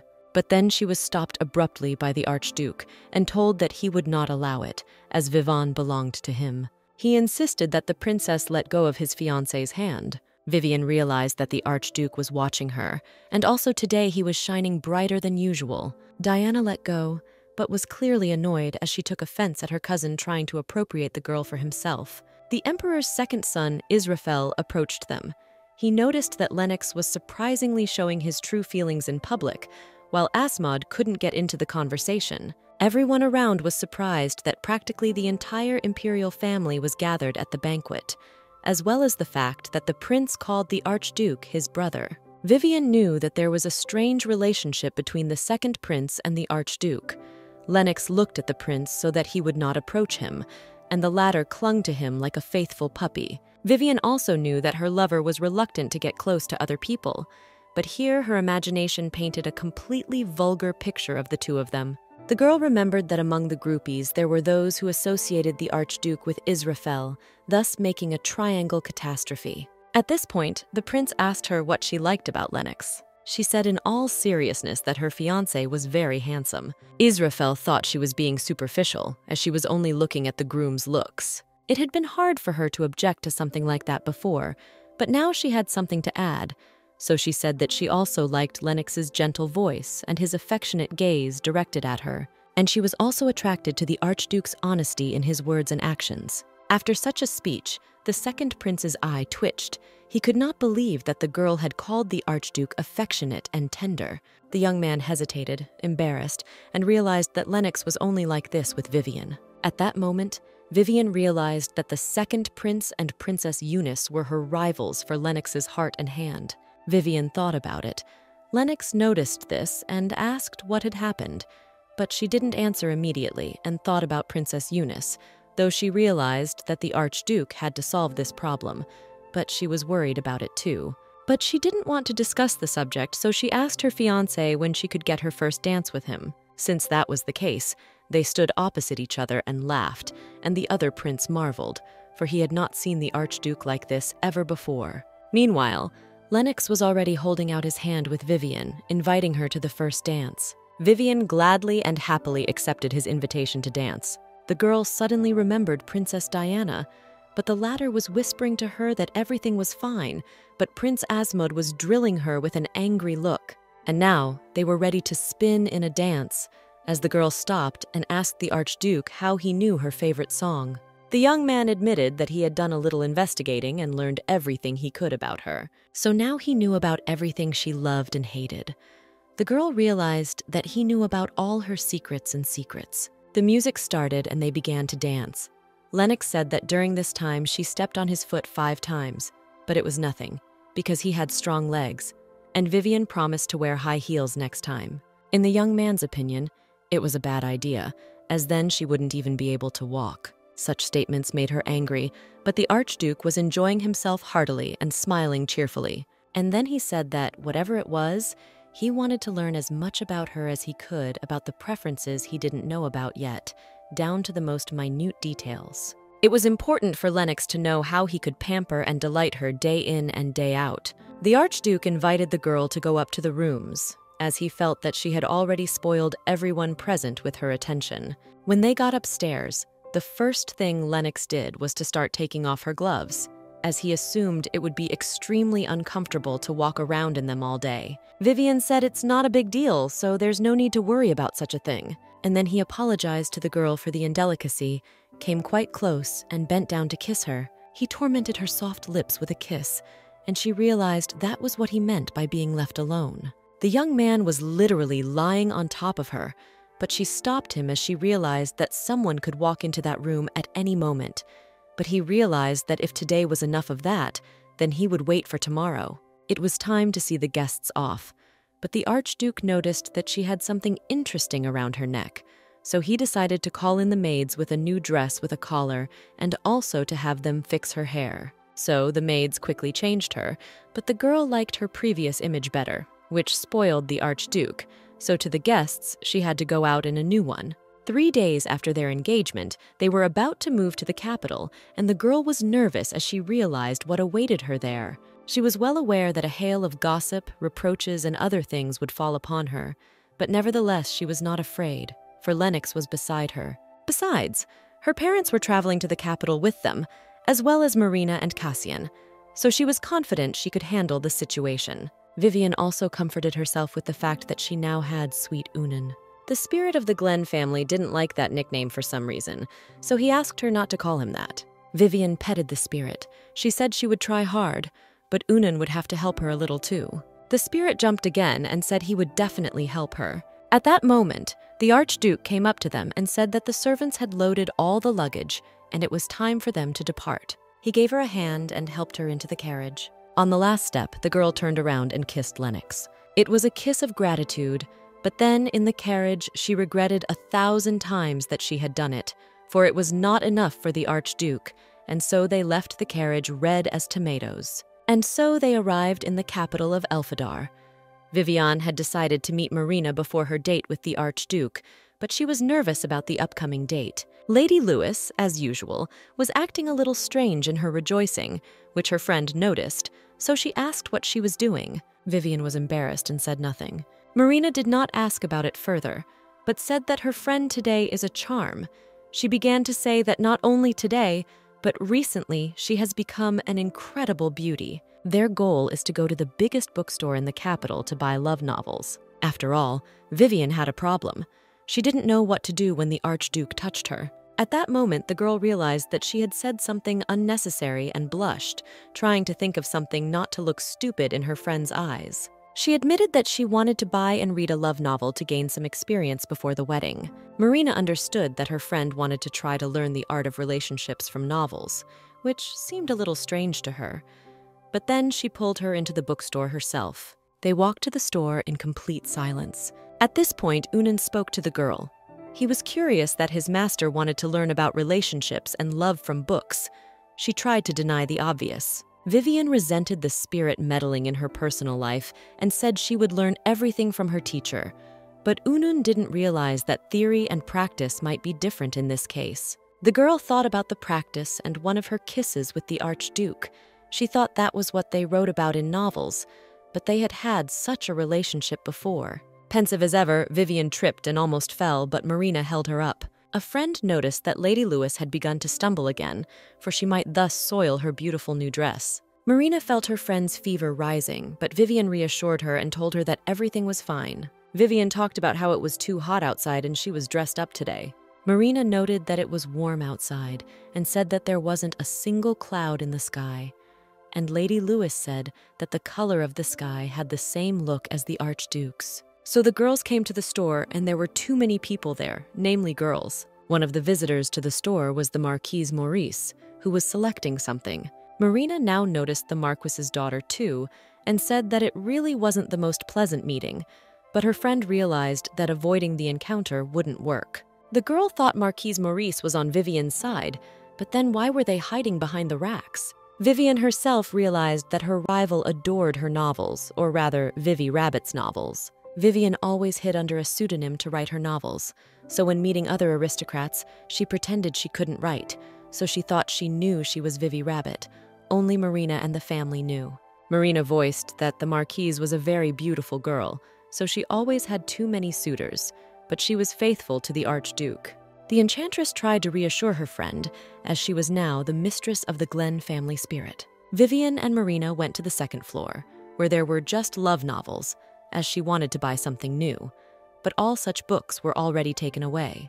But the novel she wanted to buy, another copy left on the shelf. So this book had a red sticker on it, which meant the contents were 18 plus, just what the Archduke liked. Since she was 21 years old, it was the right thing to do. Marina asked not to take the novel as it was very vulgar, but she clutched it tightly to her. Since her friend wouldn't listen to her, the girl said she would go and buy herself some more books on magic, while Vivian decided to find a gift for her fiancé. Lady Lewis had found what she wanted, so she and Marina walked up behind the salesman's counter and asked for their order to be packed. Since Vivian was hungry, they decided to stop by Marina's favorite place to eat.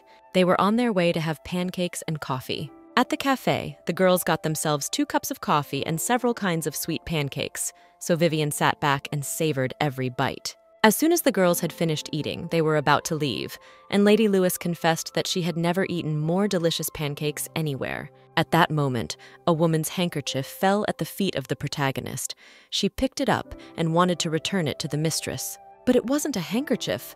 It was a check for a very substantial amount of money. Vivian knew that such things were dangerous to even hold in her hands, so she wanted to return the check, but she didn't know to whom, as the cafe was too crowded.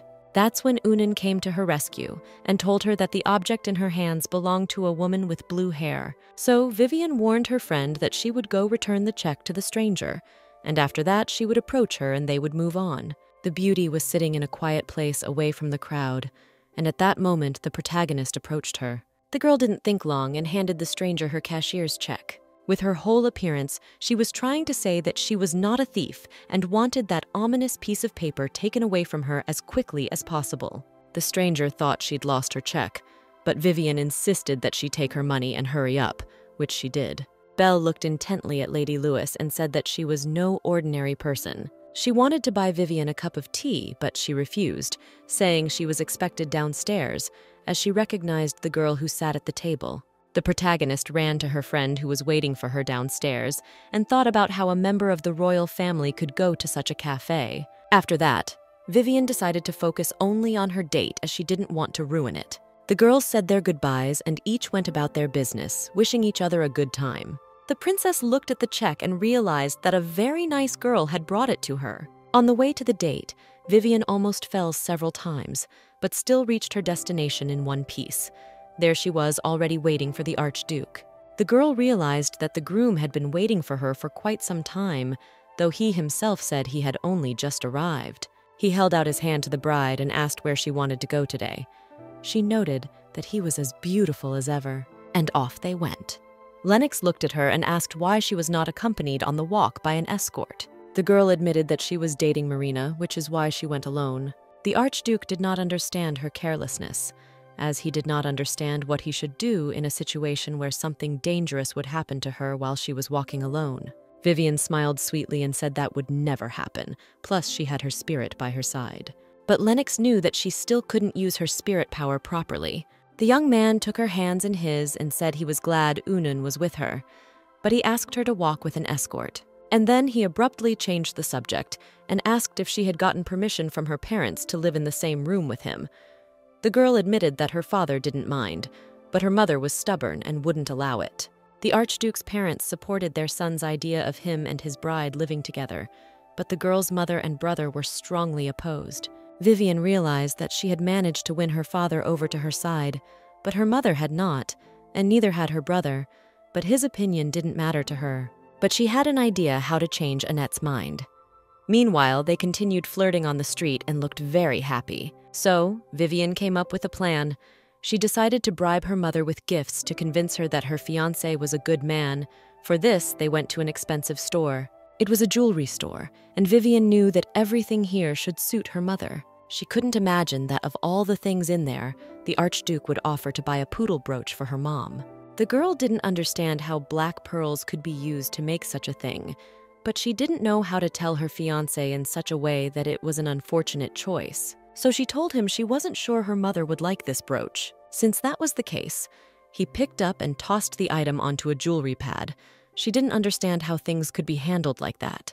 In addition, the girl noticed that all the workers only revolved around them, so you could feel the stratification of society. Originally, it was a one-stop store, so even now you could find things for every taste. An example would be the strange hedgehog-shaped ring the Archduke chose to use as a weapon. She and Marina came here often but only bought 1 or 2 things, but other visitors could afford to buy up everything here. Vivian had never been treated as a VIP customer, so when the director of this store himself came out to them now, she was very surprised at his demeanor. The man immediately went to the girl, saying that she was really beautiful and the rumors were not lying. But the Archduke embraced her and looked at the director as if he had killed him already and told him not to reach out his hands to his bride. The principal almost cried, but said he understood His Highness perfectly. Vivian didn't understand what had just happened, and a spirit came to her rescue and told her that the Archduke was jealous of her because he wasn't the only one who thought she was a very beautiful girl, so he needed to be on his guard.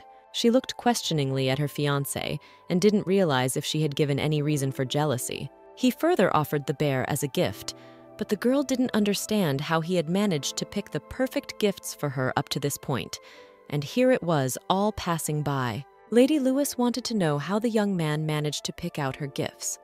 Unan already knew the answer, but she wanted to hear it from the groom. Vivian turned to the Archduke, and he was already showing another strange statue.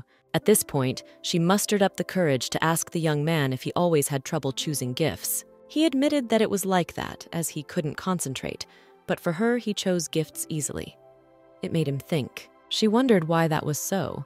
He admitted that he was focused and thinking only about her, so it was easy for him to choose and give her something. Lennox admitted that he had always thought only of her, and he only cared about her in this life. Vivian suddenly realized that the Archduke's world revolved around her. It seemed to her that he should by idea have loved and treated his parents in a similar way, but even if that wasn't the case, it was okay for her. They were very similar in their feelings as her world revolved around him, and she told him again that she loved him very much. Words weren't enough for him this time, so he wanted her to prove it in practice. But she didn't want to do something like that in front of the store employees, so she said she would prove everything after the wedding. She promised that she would do whatever he wanted, but only when the time was right for it. And then she laughed and said they were here to pick out a gift and she wasn't going to help him with that. She realized that he would kiss her if he caught her, so she ran away again. As she ran off, the young man crouched down, shaking as he didn't understand how his fiancée could be so nice. At that moment, the thought of creating a guidebook about Vivian popped into his head. He knew she had been keeping him at a distance lately, and it was a special kind of torture for him. He was shaking, as he was madly already wanting to marry the girl, as he had almost no strength to hold himself together. He finally picked out Annette's gift, and the salesman said the bride was waiting for him in the restroom. And there was an oil painting waiting for him in the room. Some man was hitting on his Vivian. The stranger tried to clamp down on Vivian and claimed that he had fallen in love with her at first sight, so she had to tell him her name. It was Marquis Rosewalt, who had recently returned from a trip abroad, so was unaware of the current state of affairs. Namely, he had heard nothing of the Archduke's lovely bride. The man started touching her hair, saying he liked its light pink color. She slapped him on the arm for this and asked him what he was doing. The Marquis was taken aback and thought the girl too impertinent. It was the first time he'd ever seen a girl who didn't fall for that trick, but he wasn't about to back down. But he didn't know that Archduke Glenn was standing behind him. Now, looking at His Highness's face contorted with anger, he was frightened, and Lennox was already thinking of how to kill the man who had dared to show such disrespect with his Vivian. For starters, Lennox decided to break the man's arm and then punch him in the nose to keep him from touching the girl and sniffing around here. But he remembered his mother's admonition that he needed to learn to be more delicate, since he would soon be a husband, and not all problems could be solved with his fists. The young man realized that he had to think about marriage and children, because he had to become an example for his children and a good husband. Lennox realized that he couldn't use physical violence in this case, so he had to think of another way to punish him. Vivian watched his actions intently. He came closer and closer to the Marquis, who was pacing back and saying that he had no right to touch something. The boy didn't understand what he had done wrong.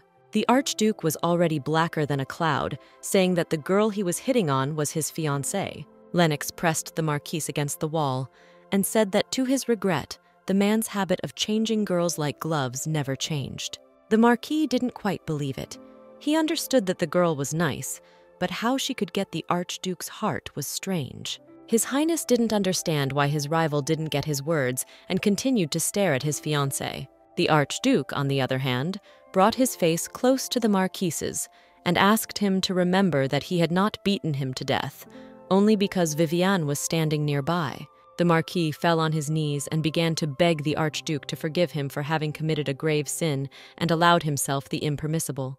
But Lennox continued to taunt the man, for he dared to molest his treasure. So the Archduke pondered how he could punish this man, He knew that he was in debt like a silk and had not gone into the world only because of his family's perfume business. It was also normal for him to flirt with engaged girls. He was also caught in a scandal with a married woman. Besides, it didn't make any difference to him to have an affair with one or more girls. Lennox said he didn't want to ever see Orland near his fiancée again, and then said that if he had any conscience left, he would go and beg his relatives for forgiveness. And if he doesn't, he's an archduke. Show him real hell. The Marquis fled, and Vivian looked at her fiancé in surprise and admiration. At that moment, Lennox realized that he shouldn't have shown that look on his face in front of Vivian. After all, he wanted to be good for her and not let her run away from him in fear, because he wasn't a good guy like she thought he was. In his thoughts and dreams, he had already locked her away from human eyes to be the only and irreplaceable one for her. He wanted to touch her, but she intercepted his hand and then said she liked touching him. The Archduke was worried that Vivian knew the man. She said that the man was quite famous in the Empire, and then pointed to the young man's hand and said that he had crumpled a gift for her mother. And then she suggested we go to the store and ask them to pack it again. Lennox clutched the crumpled gift to his chest and smiled in agreement. They returned to the store, and the Archduke ordered all the jewelry to be packed on the counter in front of him. Vivian protested and said her mom didn't need that many gifts. The girl said it was better to give gifts gradually. That's what her dad used to do when her mom was angry. After that, they went to the restaurant. Lennox had thought of everything: lighting, flowers, food, dishes, everything a girl likes. Vivian was definitely enjoying everything, but then she wondered where everyone else in the place was. The young man said that there was probably a new restaurant opening somewhere nearby, so the place was the only ones here today. Truth be told, no one was here, as Lennox had bought out the establishment for their date at this time, and the girl was about to start eating. The man realized that every day it became more and more difficult for him to restrain his attraction to the girl. As they lived under the same roof, bathed together, he could also hug and kiss her. The young man sighed. For him, the situation was already beginning to turn into torture, as his mother-in-law did not want to give permission for their married life. He wasn't sure if the girl understood how difficult he was having right now, but here she was, smiling sweetly and thanking him as the food here was delicious. At this point, she was murderously cute. The Archduke then asked Vivian to feed him, as the Marquis had spoiled his appetite badly, but if she fed him, he could enjoy the meal. In order to feed the groom, the girl sat closer to him because she would not be able to reach him from her seat. So she began to feed her lover and noted that he had very nice lips. She was looking at him too intently, so he said he wanted to eat something else, and the girl decided to hurry up and finish here and move on. Next, they went to the greenhouse. Vivian was delighted, as she didn't know it was such a beautiful place. Lennox grinned. After all, this place really hadn't been here before, since he had built it especially for his lover. Vivian was greatly surprised, as she had no idea her fiancé liked such places and things. There was also an upholstered sofa, but originally the Archduke had planned to put a bed there, but common sense prevailed. Lady Lewis loved the greenhouse, and Lennox promised her to come here more often in the future. Since there was no one here, he wanted to start kissing her, but the girl suddenly said that she had prepared a present for him. Vivian held out the book to him with the words that she and Marina had specifically gone to the bookstore because she wanted to buy a book for the Archduke. It wasn't the first time the young man had noticed that although his bride was very nice, she sometimes reacted very strangely. Then he asked for permission to see the contents of the gift. So he realized that there was a very interesting book in a red cover. And then the Archduke assumed that his fiancée had no idea what she was giving him. He decided to check his suspicions and said it said the juice of a bright red pomegranate got on his lips. Then he asked her how she understood it. The girl said the pomegranate was ripe and juicy. And then I asked about the hill where the honey runs down. She suggested it was a mythological paradise. The young man couldn't stand it and started laughing out loud. She didn't understand what was wrong. Lennox promised to explain everything to her after the wedding, then added that he was concerned that there was another book in the package. He wanted to know what other book was in his fiancé's bag. The girl said that there was another book there, but he asked her what kind of book she had there. But she was in no hurry to tell him. Her face spoke for itself. Vivian said it was just one of her favorite novels, nothing more, and asked him to pretend he hadn't noticed. Lennox was very curious, so he moved closer and closer to the bride, though she tried to protest. So the young man grabbed the girl and put her in his arms. At the same time, she dropped the book on the floor. Afterward, he kissed her on the cheek. Since this place belonged to him, it was just the two of them here, and no one could interrupt them. So he plopped her down on the couch. Vivian, on the other hand, was only thinking at that moment whether there was a way to burn the book bag without the Archduke finding out about the contents. Unan came on the line. He said he was a water spirit, so he couldn't burn the item. Vivian asked him if he could drown the object in water. The spirit was sure that if he did so, the situation would get even worse, as the Archduke would definitely then eat her right here and now. Vivian, on the other hand, didn't want the Archduke to cross the line before the wedding, and she didn't want to show the book, so she said Unan was watching, and the man suggested she take off the ring in that case. The spirit now resented him too, for the cunning Lennox Glen had been like that since childhood and wanted to separate him from his mistress. The girl asked the groom if it was important for him to see her book. She got an affirmative nod. The girl realized, too, that she was in a position of no choice. Either she shows him the book, or he eats it now. And then she said she didn't taste good. Skinny, low, and one tooth. Vivian already knew the Archduke, and that he wouldn't stop until he got what he wanted, so she came up with a solution to this problem. The solution was for the girl to gobble up the Archduke first. Then she kissed Lennox passionately. Her plan was that she would kiss him first thing before the man came to his senses, run away, catch the first carriage and ride home, and then lock herself in a room and not come out until he started begging her for forgiveness. In her head it was different, but in reality he asked to see the book again, for he wanted to recognize it gradually. Afterward, he offered her a deal of one of his secrets for a book. This offer bribed the girl, for she wanted very much to know at least one secret of the Archduke. The girl had spent 7 years gathering information about the groom, but there were still a lot of white spots, so now she was admitting defeat. Vivian pulled out a book, but asked him not to mock her when he saw it. And so the object was in the Archduke's hands, while his bride huddled in the corner of the sofa, unwilling to sit any closer to him. But he sat the girl on his lap and read the title of the book, noting that it sounded quite obscene. He made her read the book with him, or else he would do to her whatever it described. The young man teased no, asking her if she really liked that sort of thing. She said no and began to assure her that it was just an affair. Vivian didn't get to the most interesting part, as the Archduke took the book from her and asked her if she liked the binding. Lennox reminded her that she had bound him once before, because that spell strengthened people's secret desires. Lennox reminded her that she'd bound him once before, because that spell made people's secret desires stronger. The man, on the other hand, was asking her if she wanted him to eat her. And then he plopped her back on the couch, telling her that he liked to think they mutually wanted to eat each other. Meanwhile, one of the princesses was being told off by her maid, as she had managed to lose her bank check in town. The princess, however, calmly replied that she had lost it at first, but the nice girl had given it back to her, but then she had managed to lose it again. The woman asked the princess to pull herself together, as she was the first heiress of the Ibran Empire.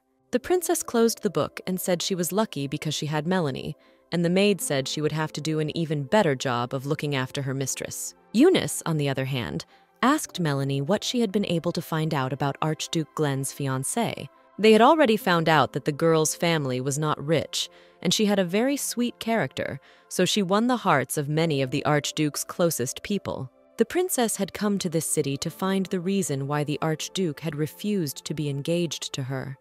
But rumors reached her only here that he had made an engagement to another girl.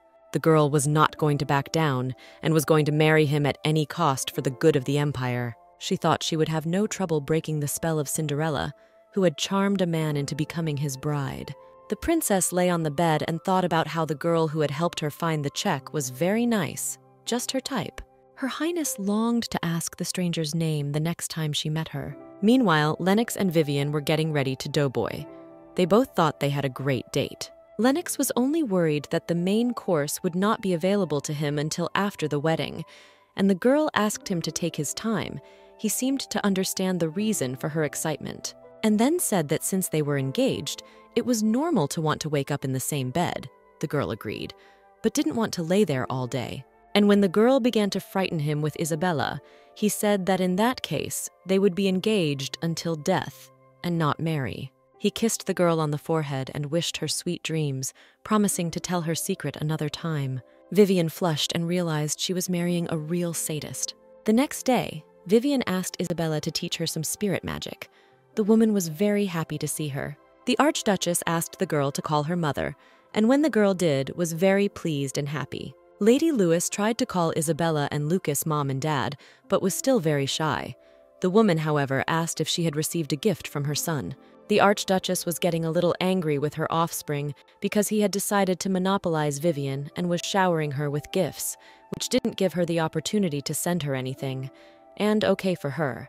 But her husband wanted something for his daughter-in-law too. Isabella had no idea that her son had such a strong sense of ownership, as he had completely lost his mind as soon as he fell in love with the girl. But since the Archduchess had already met Vivian, she decided to take her to a place first and then start the lessons. Isabella brought the girl downtown and told her they were going to have a grand shopping spree today. And they were going to start with the most famous clothing store in the empire. The most powerful ladies of their country dressed here, so they had been invited to Vivian's engagement party, but she didn't remember them. The girl didn't want to hit the dirt with her face, so she was as nice as possible to them, and they succumbed to the power of her charm. One of the women said her daughter would be 15 this year, but she was far from Vivian's level of cuteness.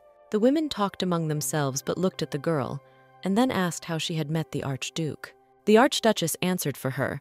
She said that her son fell in love at first sight with the girl, as she was very nice when they first met. The woman didn't understand how such a girl could not be loved. Here was her emotionless son melted. The ladies noticed that not only was the Archduke in love with the girl, but Isabella was too. The woman was silent at first, and then said that she wasn't the only one fascinated by Vivian's cuteness, but many others as well. Everyone around her was curious as to how such a thing could be possible, but Vivian herself didn't know the answer to the question of why Lucas and Isabella had been so kind to her. Then the aristocrats decided it was time for them to leave, so they said goodbye to the Archduchess and left. Isabella sighed as these women annoyed her greatly. Vivian didn't know how best to answer, so she agreed with the Archduchess, though she realized it was a bit arrogant of her. The woman said the girl was very kind and patted her on the head. Isabella hugged her and said that on the other hand, kindness was a weakness, so she promised to protect her for a long, long time. She added that the girl was very careful and worried about little things, so nothing would happen if she was a little rougher. The Archduchess said that Vivian should enjoy the power she had been given. For example, she could order and buy all the dresses in that store. And then it occurred to the girl that her birthday was coming up in 2 weeks. Isabella was worried. She had learned of this event 4 days ago, and she had to prepare for it in advance. The Archduchess began to race the vendors and pick out the girl's outfit and shoes and jewelry. The girl begged her to stop and slow down. The woman bought up half the store and didn't want to stop. Vivian suddenly realized that Lennox was very much like her in that way. Lady Lewis was already grabbing her head as she had already spent a lot of money. At that moment, someone hugged the girl from the back. It was the Archduke. Vivian thought that the Archduke was busy with business, and then he just showed up. Isabella noticed him and started screaming because she thought he wanted to spoil her date with her daughter-in-law. Lennox objected because he thought Vivian could only go on dates with him. The Archduchess objected and said she wanted to go out with him too. Son and mother argued. He said Vivian was his fiancée, so she would only do such things with him. His mother said it was time for the son to stop monopolizing her daughter-in-law's attention and time. Now the two of them dragged the girl shopping. They started suggesting outfits and demanded that she tell them who picked her outfit better. Vivian said that since they would buy her both of those outfits, she wouldn't have to choose between them. The girl admitted that she liked both Lennox and Isabella, so she asked them not to fight anymore. But they didn't stop arguing. Now they were figuring out which one of them liked Vivian better. While mother and son were figuring things out, the girl decided to sit down at the waiting table. The waiter brought her a free drink. Vivian watched all this and realized that since the Archduke teased her all the time, now let her get it from her mother. Lady Lewis drank her tea and smiled. She was no longer surprised by such altercations. She was used to them and enjoyed watching them. At last, they returned to the manor. Vivian was very tired, because she thought that the shopping trip would never end. At that moment, The girl noticed her older brother at the window, who was clearly waiting for her. The young man asked the girl why he couldn't be here. Vivian decided to show her character. She knocked him on the head and told him to stop behaving like that with her. The girl asked why he came here. Cassian admitted that he didn't come to see her, but to train. At that moment, the Archduke approached them and asked the young man about his decision to learn swordsmanship from him. Cassian said he just wanted to test his skills, and Lennox thought the man was overconfident. Vivian realized that her brother had signed his own verdict. Cassian wanted to personally see if the Archduke could protect his sister, so they began training. Guy demanded that the Archduke draw his sword and start fighting. The Archduke looked at Cassian and said with a smirk, wondering if he should bear his blade. Nevertheless, Brother Vivian did not wait long and decided to attack the Archduke at once, since he was just standing still and waiting for something. But Lennox didn't need a sword to answer the young man. He dodged the boy's attack and struck him under the breath with his fist. Cassian flew back a few meters, but to his credit, he quickly got to his feet. Lennox was in his repertoire, hovering over the guy and asking him about whether or not Vivian was safe around him. Such treatment clearly did not please the young count, and he began to attack his opponent again. Lennox dodged the attack and counterattacked with his usual technique without using his sword. The boy fell to his knees, and he said he was sorry his brother-in-law had such poor sword skills. Vivian felt strongly for her brother. She realized that he had done the biggest stupid thing of his life. She realized that her brother would not be able to defeat the Archduke, but he would definitely get bruises on his body, so they would not do without ointment. At that moment, Lucas and Isabella appeared on the training ground and asked what was going on. The Archduchess was outraged. She didn't understand why her son was torturing his fiancé's brother. Lennox claimed that nothing bad had happened, and it was just a normal little sparring session. But his mother was sure of the opposite. For her, it was just a normal beating of a weaker opponent. As soon as the woman approached Cassian, he straightened up, blushed, and began to greet her. She began to examine him from all sides. She realized that this place would not be without bruises, but he was the one who got off easy since nothing was broken. Then Isabella turned to her husband and said joyfully that Vivian would be able to cure her brother, for the spirit she had contracted could not only control water in any form, but could also heal and cleanse people of disease. True, the Archduchess observed that not all elementalists and spirits had this ability, as it was quite difficult. The woman confessed that only 10% of spirit caster in the world could pull off such a trick. Vivian was surprised that she was part of that 10%. The Archduke looked at his bride and said that the skill of spirit control was better developed gradually. The Archduchess said that her brother's wounds were light, so he would act as a test subject for her practice of light healing techniques. At that moment, Unun himself appeared. Vivian understood that they had a rather strange relationship, but the spirit recognized her as his mistress, and he definitely liked her. Isabella, on the other hand, said that intimacy was very important to the caster and the spirit. The more they trusted each other, the more power could be borrowed. The training began. The Archduchess said that the girl must first draw an image in her mind of herself healing all of her brother's wounds. Vivian closed her eyes and did what Isabella had asked her to do. The girl looked at her brother and realized that her fiancé had beaten him up pretty badly, as his entire body was bruised. The Archduchess noticed that Vivian was finished with the first stage, so she explained to her what to do next, to formulate the necessary command clearly, and loudly, and ask the spirit to fulfill it. But it should be remembered that everything depended on proximity to the spirit. Vivian understood and proceeded to the second step.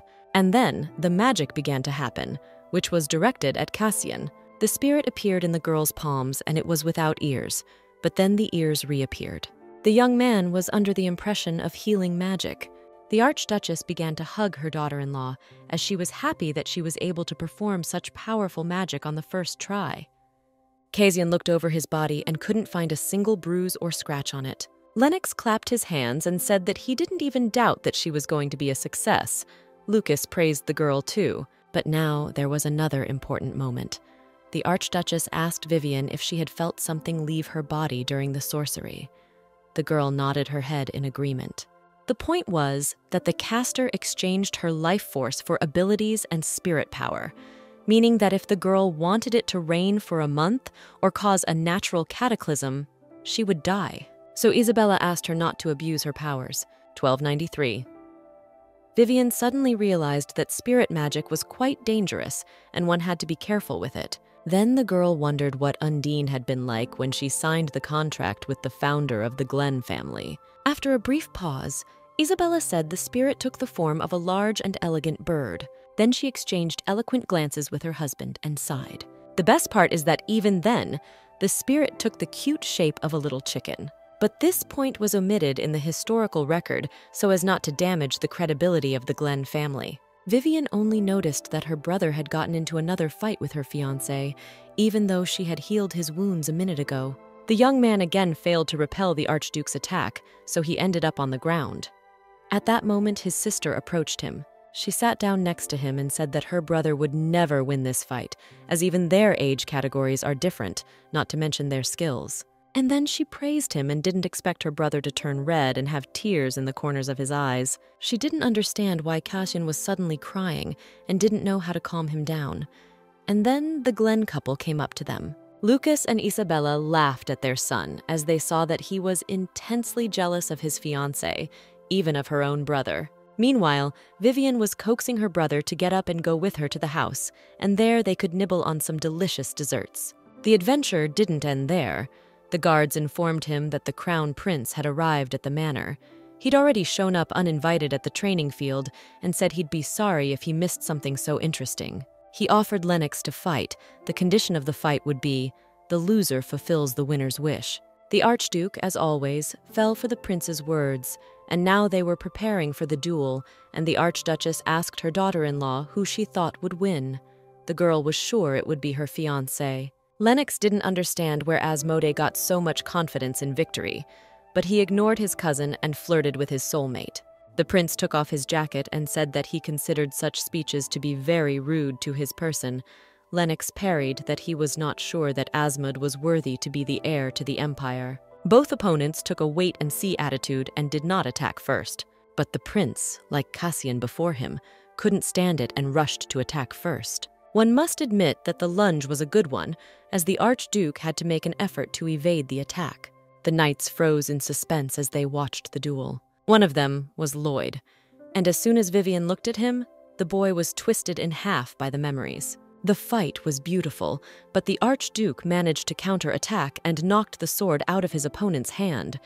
The prince saw himself dropping the weapon, and it was already on the ground. Vivian thought this was the end of the fight, so she rushed to hug her lover. Lennox was in no hurry to hug her back, as the prince had made him sweat profusely, and it was embarrassing him now. Lady Lewis did not understand why he was so worried about such a thing, for she could smell the scent of lavender emanating from him, and only that. So she thought that maybe the Archduke wasn't human, but an elf or fairy. At this moment, Asmod approached them.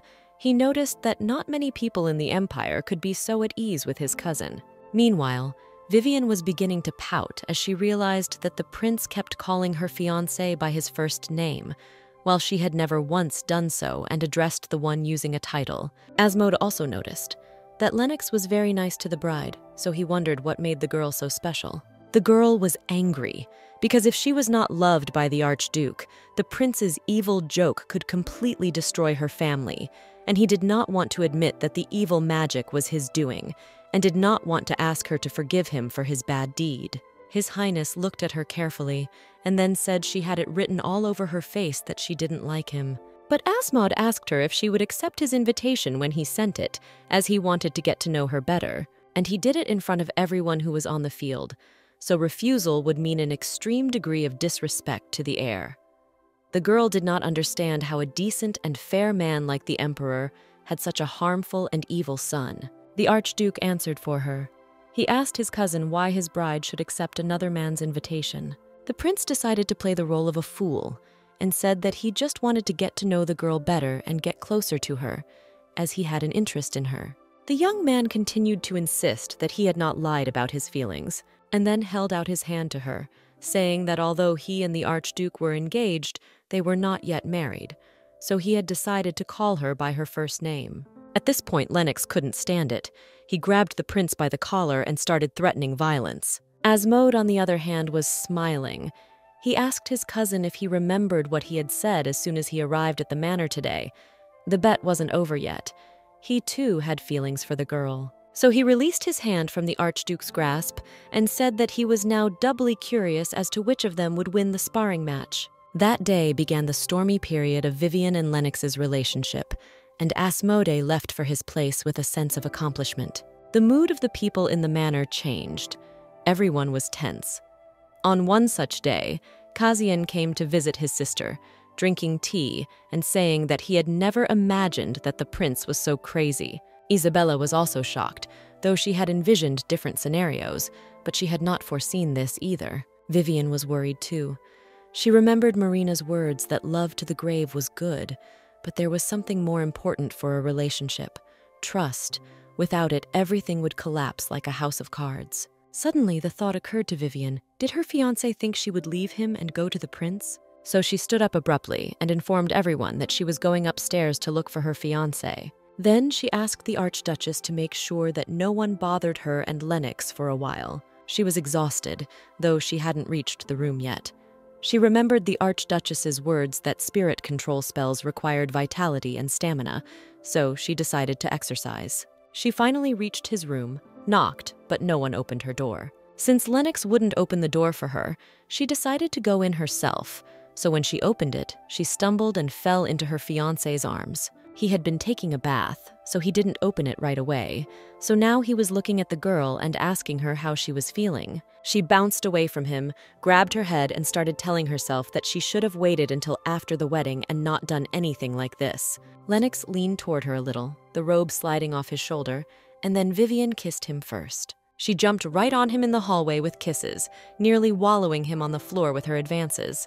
The girl wanted to backpedal as usual, but he pinned her against the wall and asked where the frightened rabbit who was afraid of him and ran away all the time had gone. The man admitted that the girl has no sense of proportion, and he has to constantly restrain himself, even when she provokes him. Vivian tried to deny it, saying it was a simple smack, but the Archduke thought she had barged into his room and brazenly kissed him. Now there were negotiations about their wedding between the senior members of the family, but the prince came and stirred their peace, so the girl came to the groom to calm him down, and he told her that even if she fell in love with the prince or another man, he would never let her go, as she was only his and no one else's. Vivian realized that the Archduke had not captured the essence of what she was trying to express, so she realized that she needed to put everything into words. So she began her speech and said that for her there is only the Archduke.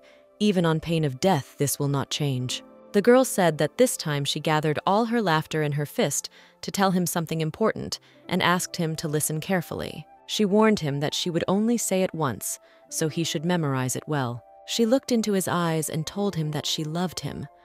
The girl was worried because she had never confessed her love to him, even though they were about to get married. The man was silent, and she begged him to say something, for she was very much worried. Vivian squeezed her eyes shut. She was very scared, so she wanted to run away, but restrained herself with her last strength. The young man, in his own way, also restrained himself, but then he plopped her on the bed. He'd promised her he wouldn't cross the line tonight so she could take it easy. He realized that the situation was getting dangerous, but he promised that he wouldn't mess around until after the wedding. Lennox hugged Vivian and thanked her for her candor, then made a return declaration of love. Lady Lewis was very happy and hugged her fiancé in return. The Archduke sat down next to her and said that even though they had confessed their feelings for each other, he still continued to worry. The girl did not understand why he continued to worry. He looked her in the eye and asked her if she still thought he was a kind person. He wrapped his arms around his knees, for he realized that from years of observation, she must have known what kind of man he was. And the man was partly right, for it was not to say that she did not know his character and actions. But in that moment 7 years ago, she didn't care how he treated other people, for to her, he had become the only bright star in the night sky. The Archduke confessed that he was a selfish man, but Vivian thought she was too. She surprised the groom very much, as he considered her the kindest person in the world. And if you compare the two of them, she was a real angel. He took her hands in his and told her that even now he wanted to lock her in his room forever, to have her only his and no one else. Then reached out to her and told her she didn't know or understand anything. The truth was, he wasn't going to show her how dangerous he was until after the wedding. Afterward, he hugged his bride tightly again, and she wondered if there was anything she could do to soothe his heart and thoughts. At home, Vivian had a conversation with her mother. Annette gave her permission for her daughter to live with the Archduke. The girl threw herself around her mother's neck, hugged her tightly, and thanked her for her blessing and permission. Annette admitted that she was very afraid that the aristocrats would start spreading rumors about her beautiful daughter, but it is most likely because of the family her fiancé is from. But still, she hoped that everything would be fine. Annette was angry that her daughter was not at all sad about leaving her birth mother, who had spoiled her so much while raising her. When Vivian was in her room, she decided to write to Lennox and tell him the good news. But then the butler brought her a letter. She wondered who it was from, and then she saw that Gwendolyn Morius had sent it to her. Vivian didn't understand why the Marquise's daughter had sent her a letter, as they weren't close enough for such gestures. To find out what was what, the girl opened the envelope. There was an ordinary invitation to one of Gwendolyn's events, and Lady Lewis hoped for a personal letter. Vivian was well aware that the Marquis's daughter probably didn't like her, and the realization was very unpleasant. Lady Lewis used to watch the girl and wanted to get close to her and become friends, but that didn't happen. So Vivian was invited to a salty party. On the one hand, she was embarrassed to go there now. On the other, it would be impolite to refuse. But she had until the end of tomorrow night to think about it, and now she planned to write a letter to the Archduke. Be that as it may, and her meeting and relationship with Lennox was the greatest good fortune of her life. Vivian now understood the Archduke's desires for the wedding to take place as soon as possible and was willing to go along with it. She went to the window and realized that after the wedding, they would be husband and wife. The girl went out on the balcony and decided to give her fiancé a lot more love than she was giving him now. She realized that although Lennox had loving parents, he had always been lonely. For being the heir of the family, he had been busy with his studies from his earliest childhood, so even seeing his parents was a rarity for him. Vivian wondered what Lennox had been like as a child.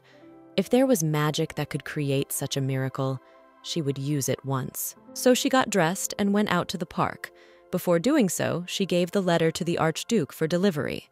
She remembered that there was a young lady who had caught the flu not long ago when she had frozen in the street. That girl was Gwendolyn Morius, but Lady Lewis decided to push these thoughts away from her.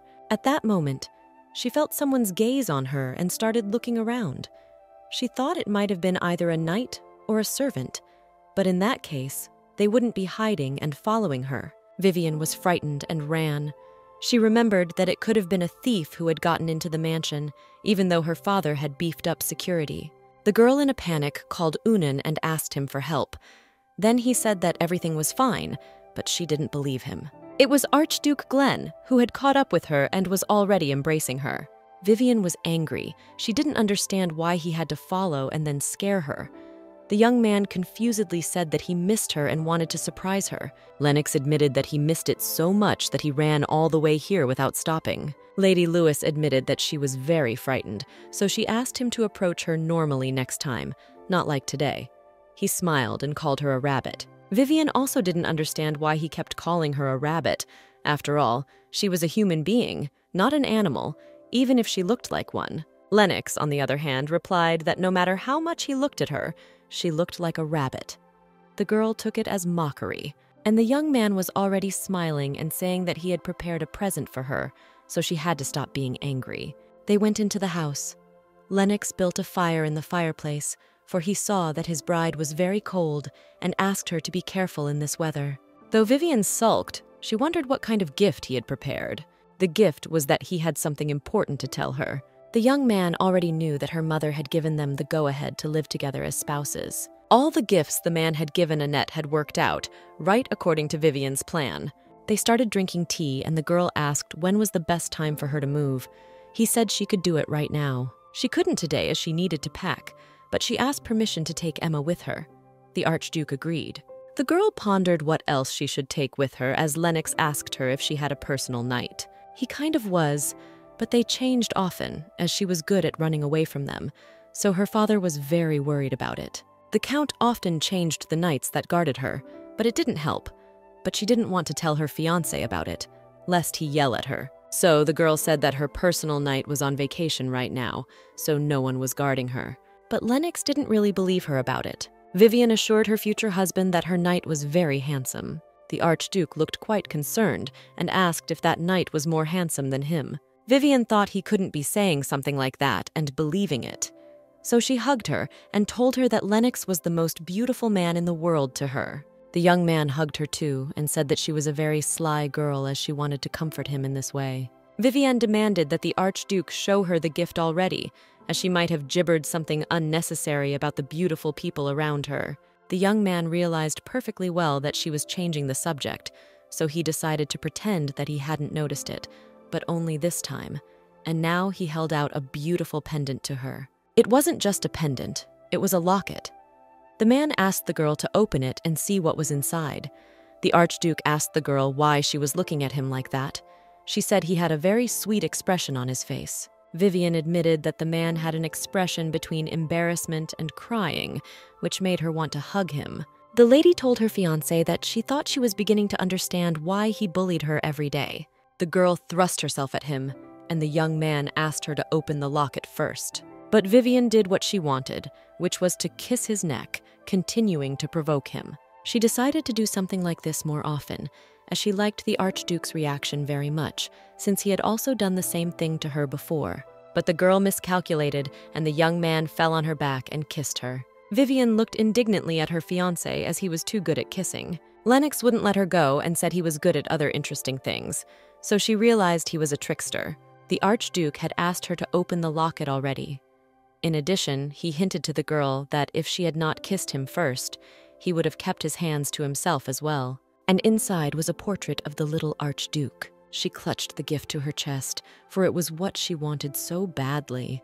He was even cuter in the portrait than he was now. It was the best gift he'd ever given her. She noted that in the photo, his gaze was cold and indifferent, as it was now. The Archduke was amazed that she saw him that way, but it wasn't true. Everyone saw him that way except her. That was the secret he was hiding, that very portrait. But he realized that the bride wanted very much to see the way he looked when he was little. Vivian really liked the way he looked at the time, but the young man didn't like this portrait, as there he is, small, inept, incompetent, none. The Archduke admitted that he always did everything perfectly and was ahead of his peers. But even so, he wasn't taken seriously, so he hated his childhood. The girl realized that this was what had become his problem. The people around him were pushing him from all sides, and he had grown up early and was not interested in peers. Vivian suddenly realized that her fiancé's parents had had a hard time raising a brilliant child too. Because of his childhood traumas, he didn't want to show her this portrait, but he did, even though he didn't want her to see him helpless. After all, to her, he wanted to be the perfect man. The girl told him that she didn't care if he was perfect or not. She liked him just the way he was, real. Then she added that she did fall for his looks at first, but the more she got to know him, the more she liked him. So the young man shouldn't have hidden anything from her. She would love him anyway. After all this, he cried and wiped his tears with the sleeve of his jacket. Lennox admitted that he had never cried in his conscious life, nor did the girl remember seeing him with tears in his eyes. Now she understood why those around her called him the Ice Prince. This reaction to Vivian's words and actions puzzled and confused the man. He himself did not understand why he reacted this way. He was sure that Vivian was the cause of his tears, but she didn't understand how that could happen, because he started crying before she laughed. The man said he was never like this before he met the girl, but now he has the impression that he is going crazy, as his heart and soul is always with her. It frightened and surprised him that the self he had spent years building was beginning to crumble because of her. He was scared, but he didn't hate it, and he realized that this process couldn't be stopped. He kissed her hand and asked if she knew about golems. Lennox compared himself to them, as the one couldn't live without the mana of the wizard who had tamed him, so he could no longer live without Vivian, so he asked her to never leave him and take responsibility. Vivian smiled and said she would never leave him, so he needed to take care of her too. Saturday evening came, and Vivian decided to go to a party hosted by the Marquis of Morias, accompanied by Emma and her personal knight. The girl had passed by this mansion many times, but had never been inside, and now she was one of the Marquise's guests. Lennox, when she got ready for the banquet, said he would personally arrive at the end of it to take her home. As usual, Vivian didn't notice the girl approaching her and noted that there were a lot of guests here today. The girl told Emma that she would not be frightened by such a thing, for her maid and Lord Lloyd came with her. Of the three of them, the knight looked very unreliable, and the girl assumed that he was frightened of such a crowd of aristocrats. But Lloyd told her that if a dangerous situation arose, he would protect her, as he was considered second in skill among knights after the Archduke. Vivian was still a little offended because he had called her a witch earlier, but she realized that by marrying the Archduke, all knights would become her subjects. So she decided to be magnanimous and patted the guy on the shoulder, telling him to do a good job today. After the lady praised him, he got embarrassed and tried to hide it, but he failed. Vivian noticed that Emma didn't like something about the whole thing, but it was time to get into the hall. At that moment, the spirit reminded her of herself and told her that she had forgotten about him. The girl apologized and wished him good luck. She realized she had a banquet waiting for her that promised to be anything but easy, but Vivian believed in herself, so she hoped she could handle everything. Lady Lewis knew almost all the guests in the hall, but there were some she was seeing for the first time. For herself, she made it a point to say hello to the people she knew, and as soon as the servant announced her name, all present fixed their eyes on her. The girl wished one of her friends was here, and also gave herself her word that she wouldn't trip and fall. At that very moment, the hostess of the evening came down and said hello to her. Vivian was at a loss for words, for she thought Lady Morias a very beautiful girl. Lady Lewis was a little at a loss as to what was going on, as Gwendolyn took her under her arm and dragged her somewhere, leaving behind the people she socialized with at such soirees. She led the girl into the room and began to ask if Vivian and Lennox were really engaged. Vivian confirmed it. The Marquise behaved a little strangely and asked if it was true that the Archduke had fallen in love with Vivian at first sight. Lady Morias had already made up her own mind and said that it was surely fate, since Vivian and Lennox had fallen in love and become a couple. The Marquise also dreamed of loving someone so much. In general, she often imagined herself and the Archduke as a couple, as he was a real handsome man. Lady Morias was very curious and wanted to know the details of the love story of the Archduke and the Count's daughter. And the girl was ready to start talking, but the doors to the hall opened and Princess Eunice walked in. Vivian was surprised to see the stranger from the cafe, but even more surprised when she realized it was the same princess her lover had rejected. The Marquise said she had not invited this girl, and she was entirely on Lady Lewis's side. Gwendolyn said Eunice was invited by her mom as she knew Vivian would be uncomfortable, but she herself would support her as they have a fan fraternity that is stronger than politics. Vivian, on the other hand, smiled very sweetly and openly and said she felt better at the words of the hostess of the evening. In general, the situation pissed off Lady Lewis, as she did not dare to approach the princess, and running away was not an option, as she would be considered unworthy of the Archduke, so she decided to drink some champagne, and Asmodee appeared in front of her with a bottle. Vivian's mood was even worse, as she didn't like the prince, and on top of that, he started acting like a waiter out of the blue. It turned out he had been invited by Lady Morias, who was glowing with happiness that he had come, and Vivian mentally begged her not to fall for his sweet speeches and face. At this point, Vivian had a bad feeling, as he acted like he hadn't made a mess of things last time, but she continued not to allow herself to be called by his name. And Lady Morias had already begun to conjure up a love triangle between Lennox, Vivian, and Asmodee. Vivian, however, realized that the prince didn't like her and just wanted to beat the Archduke. At the moment when he wanted to take her hand, Princess Eunice came up to them and addressed Vivian, saying that she was glad to see her. Meanwhile, Lennox was worried sick about his fiancée, but he wasn't going to quit his job so as not to overwork his assistant Kyle. But the assistant yelled at him and sent him to his fiancée, as he was starting to go crazy with his boss. Since he was so insistent, Lennox got dressed and left, and Kyle cried since he wanted to find a girlfriend too. Gwendolyn's mother had purposely planned it this way, as she wanted to ruin Vivian's reputation so that the Archduke would abandon her. Meanwhile, the princess introduced herself to the girl and asked her to tell her her name. The princess looked at the girl, and she reminded her of a cute rabbit that she really wanted to pet, but then she thought that the stranger had fallen in love with her. Since Vivian was silent, she was introduced to the princess by Lady Morias, not forgetting to say that she was the fiancée of Archduke Glenn. At first, Eunice was silent, but then she said that the Archduke was a good judge of people. She thought that he disliked all people, so this meeting was an eye-opener for her. The princess invited Vivian to go with her to the buffet, and Lady Marias realized that it was time for the Archduke to appear and rescue the bride. But then Asmodee took the floor and said that this would not do. After all, Lady Louis had promised him to go with him to hear the piano. While Prince Asmode and Princess Eunice were arguing over which of them came first and with whom Lady Louis would go, Archduke Glenn entered the hall and made his way toward his bride.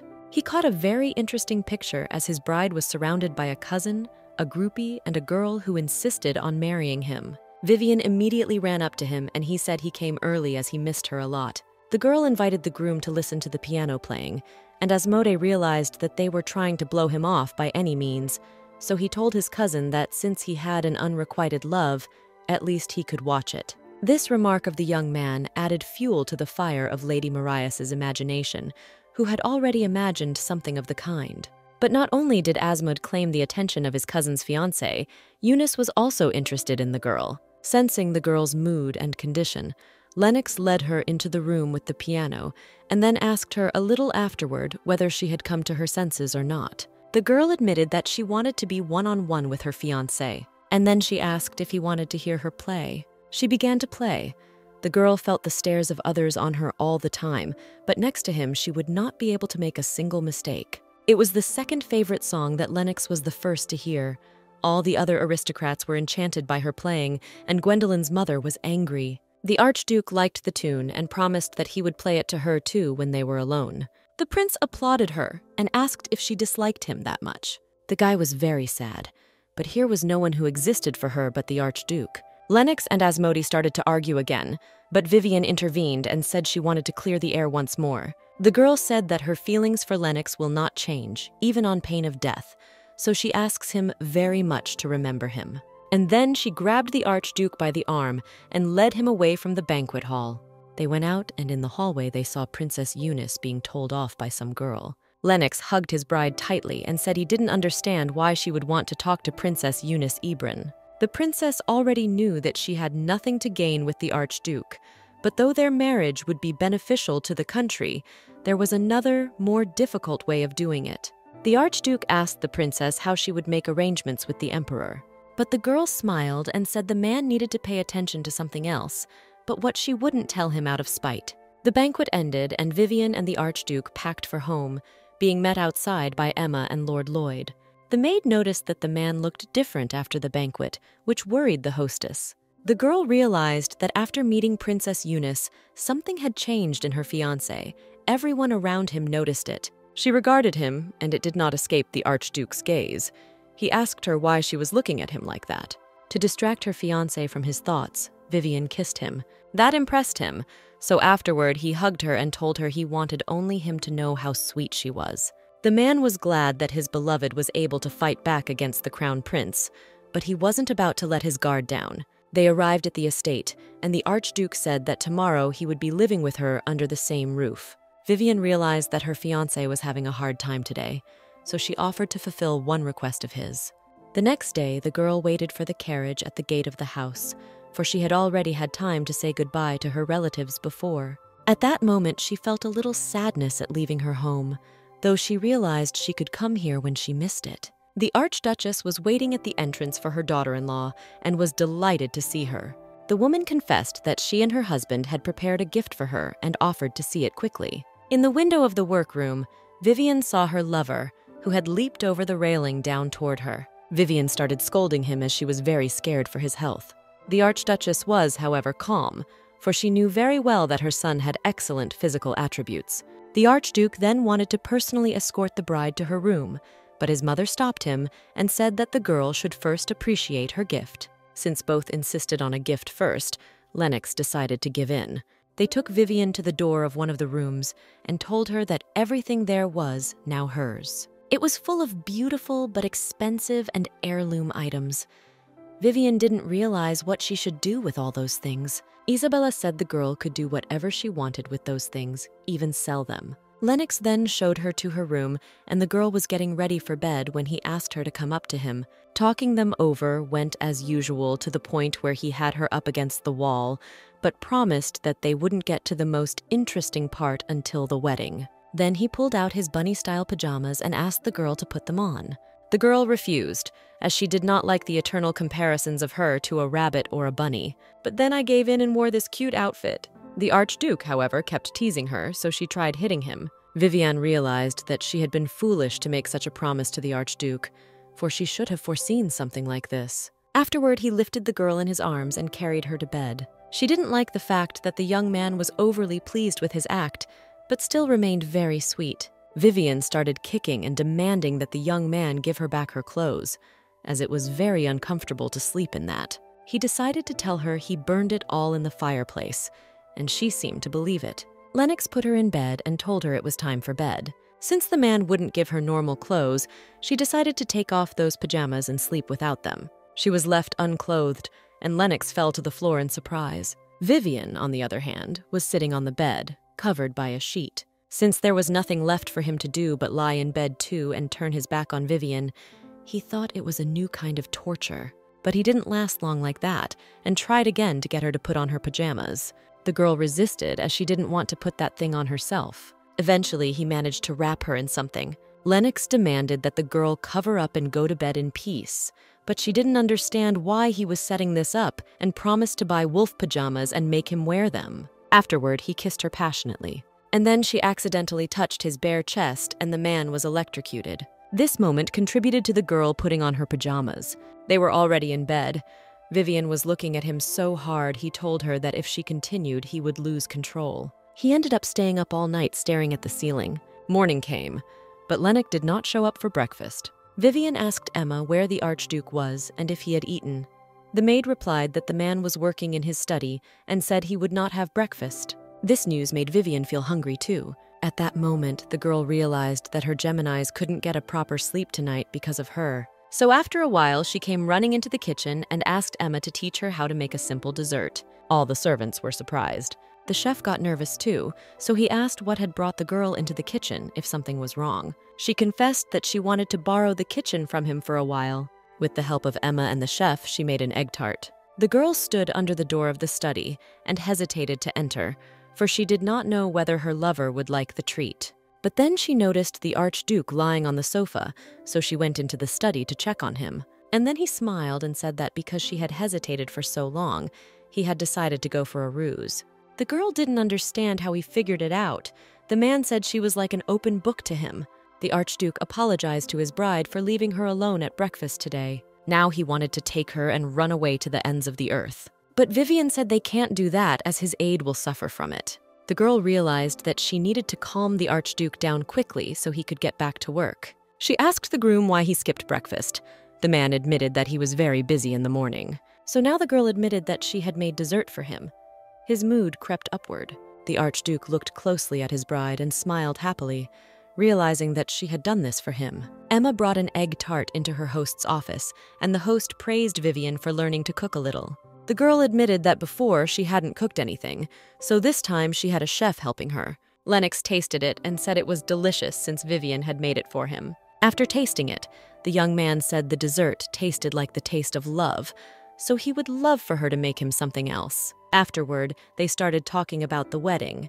It was exactly 1 month away, so all the time would be taken up with preparations. The girl was going to take an active part in the preparations to show everyone what she was capable of and not leave everything to the Archduke. Lennox stood up. Since he was now scheduled to have a night's practice, Vivienne asked to go with him and watch.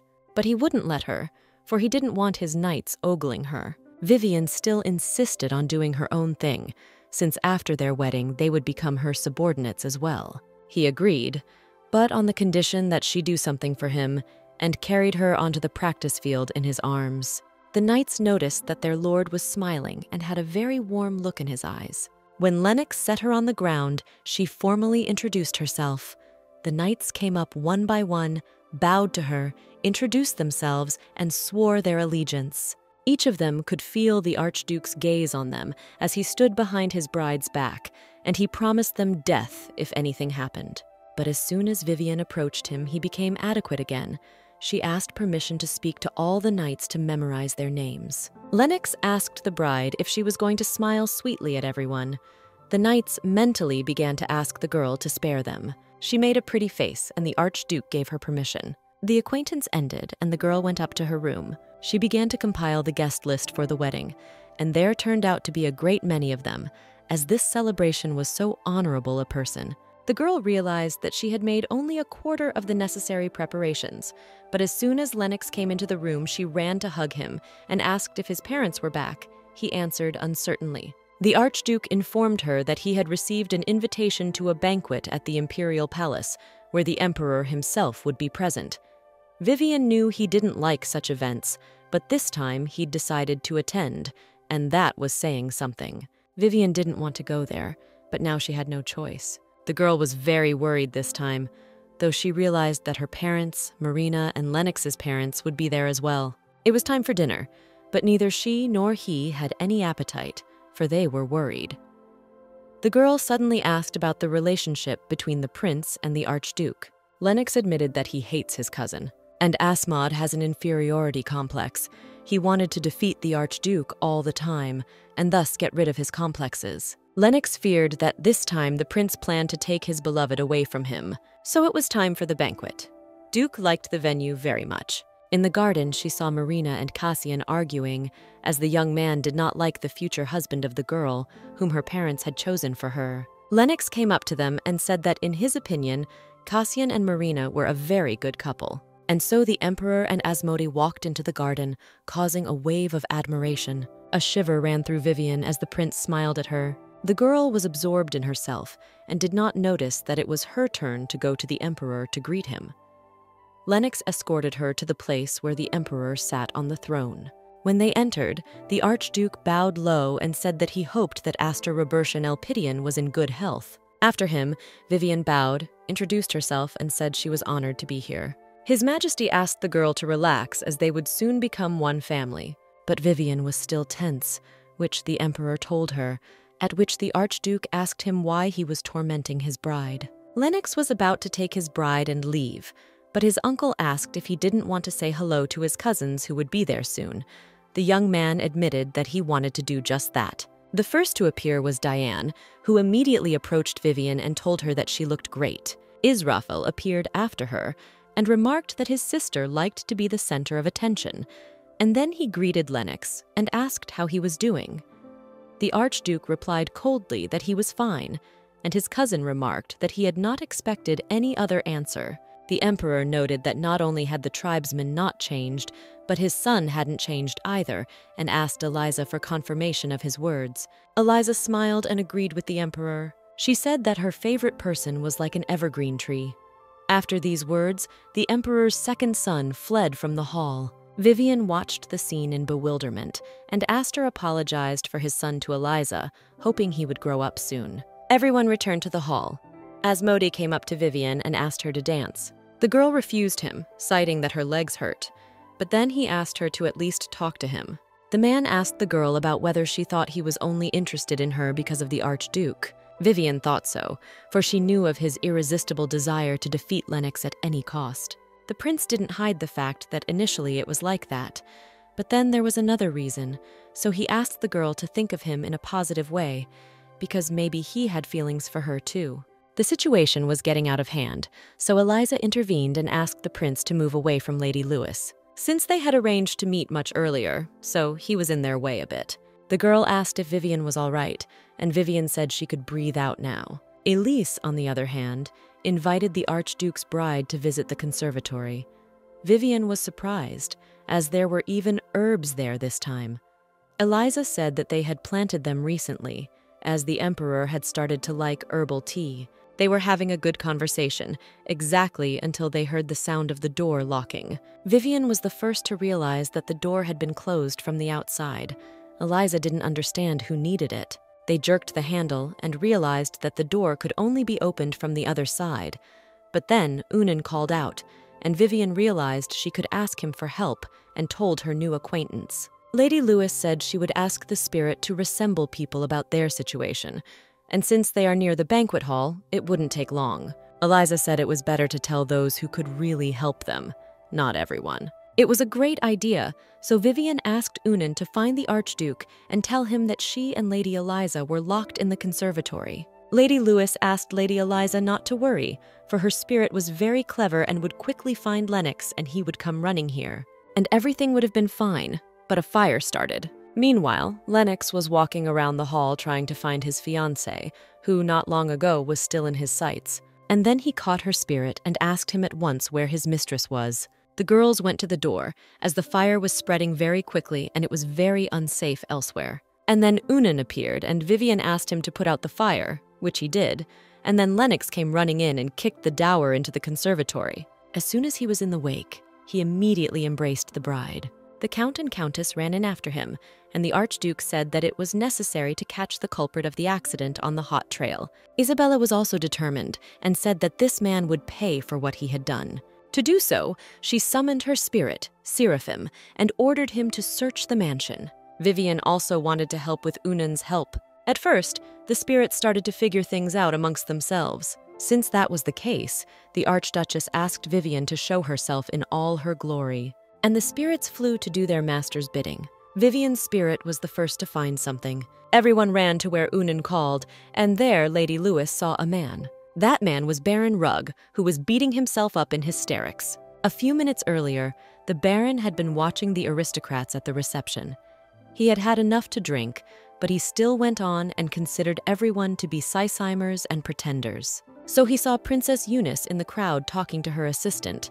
He went up to her and told her that he knew she had something wrong. The princess looked at the man and asked who he was. He said something to her while looking at Vivian and Eliza, who were talking to each other. The princess looked at him contemptuously and said that she had heard of people spreading rumors about Lady Vivian before, but she had not expected such a person to start a conversation with her. The man escaped, but he followed Lady Lewis, and he felt resentful of being shamed because of a man who used black magic. He watched Princess Eliza laughing next to Vivian and concluded that the latter was just as much of a witch. The Baron was captured and tied up, and he planned to lock the girls in the greenhouse and set it on fire so they would be tortured there. But no matter what he said, no matter how much he begged, no matter how much he cried, Lennox Glen now sat before him in the worst possible mood, confirming his nickname and fame. The Baron was almost crying. He asked the Archduke to believe him that he had only locked the door, but he had had nothing to do with the fire. Lennox was silent. His Majesty interrupted the silence. He said that in that room and in that fire his fiancée had almost died, and that the culprit had not a drop of remorse before him, but he still dared to ask him for something. The Baron realized that he had to change his tactics. He began to say that he was very drunk, so he didn't know what he was doing. Now he realized everything. He realized that he had committed a mortal sin. As soon as the Archduke heard this, he stood up, walked over to the man and kicked him. The man fell on his back, and Lennox slowly approached him, saying that he would not be able to escape severe punishment. His Highness quietly, ingratiatingly, but at the same time clearly said that the Baron would lose his title, all his property, become trash at the feet of the aristocrats, whom no one would even consider as a man. But the man had a choice. He could choose execution if he didn't want the life described above. Now the Archduke was smiling. He asked the man on the floor again what he would choose. A life that was like hell or death. After beating him well, Lennox went out, put on his jacket, and said that this man could not say anything more, so further investigation should be handled by the Emperor's men. As the Archduke went upstairs, he thought. And he did not like the conclusions. For, supposing that the Baron had only closed the door and run off to drink further, then it's obvious that someone else did the arson, someone they haven't found yet. Assuming the perpetrator told the truth, a man so fearless that he dared to attack his family and the girl he loved appeared. Lennox was aware that he could not make another mistake now. Upstairs among the crowd, a worried Vivian was waiting for him. She smiled at him, and the young man made the decision that he would protect her at all costs. He smiled back at her, and the girl threw herself around his neck, hugging him tightly. And he realized clearly at that moment that he belonged next to her. Some time passed. The incident was over. She even began to correspond with Princess Eliza and continued to cook. She was even making progress. Every time the Archduke heard her desserts, his face expressed an extreme degree of happiness, so she couldn't get enough of him. Just now she brought him some goodies, carefully opened the door to the study and asked permission to enter.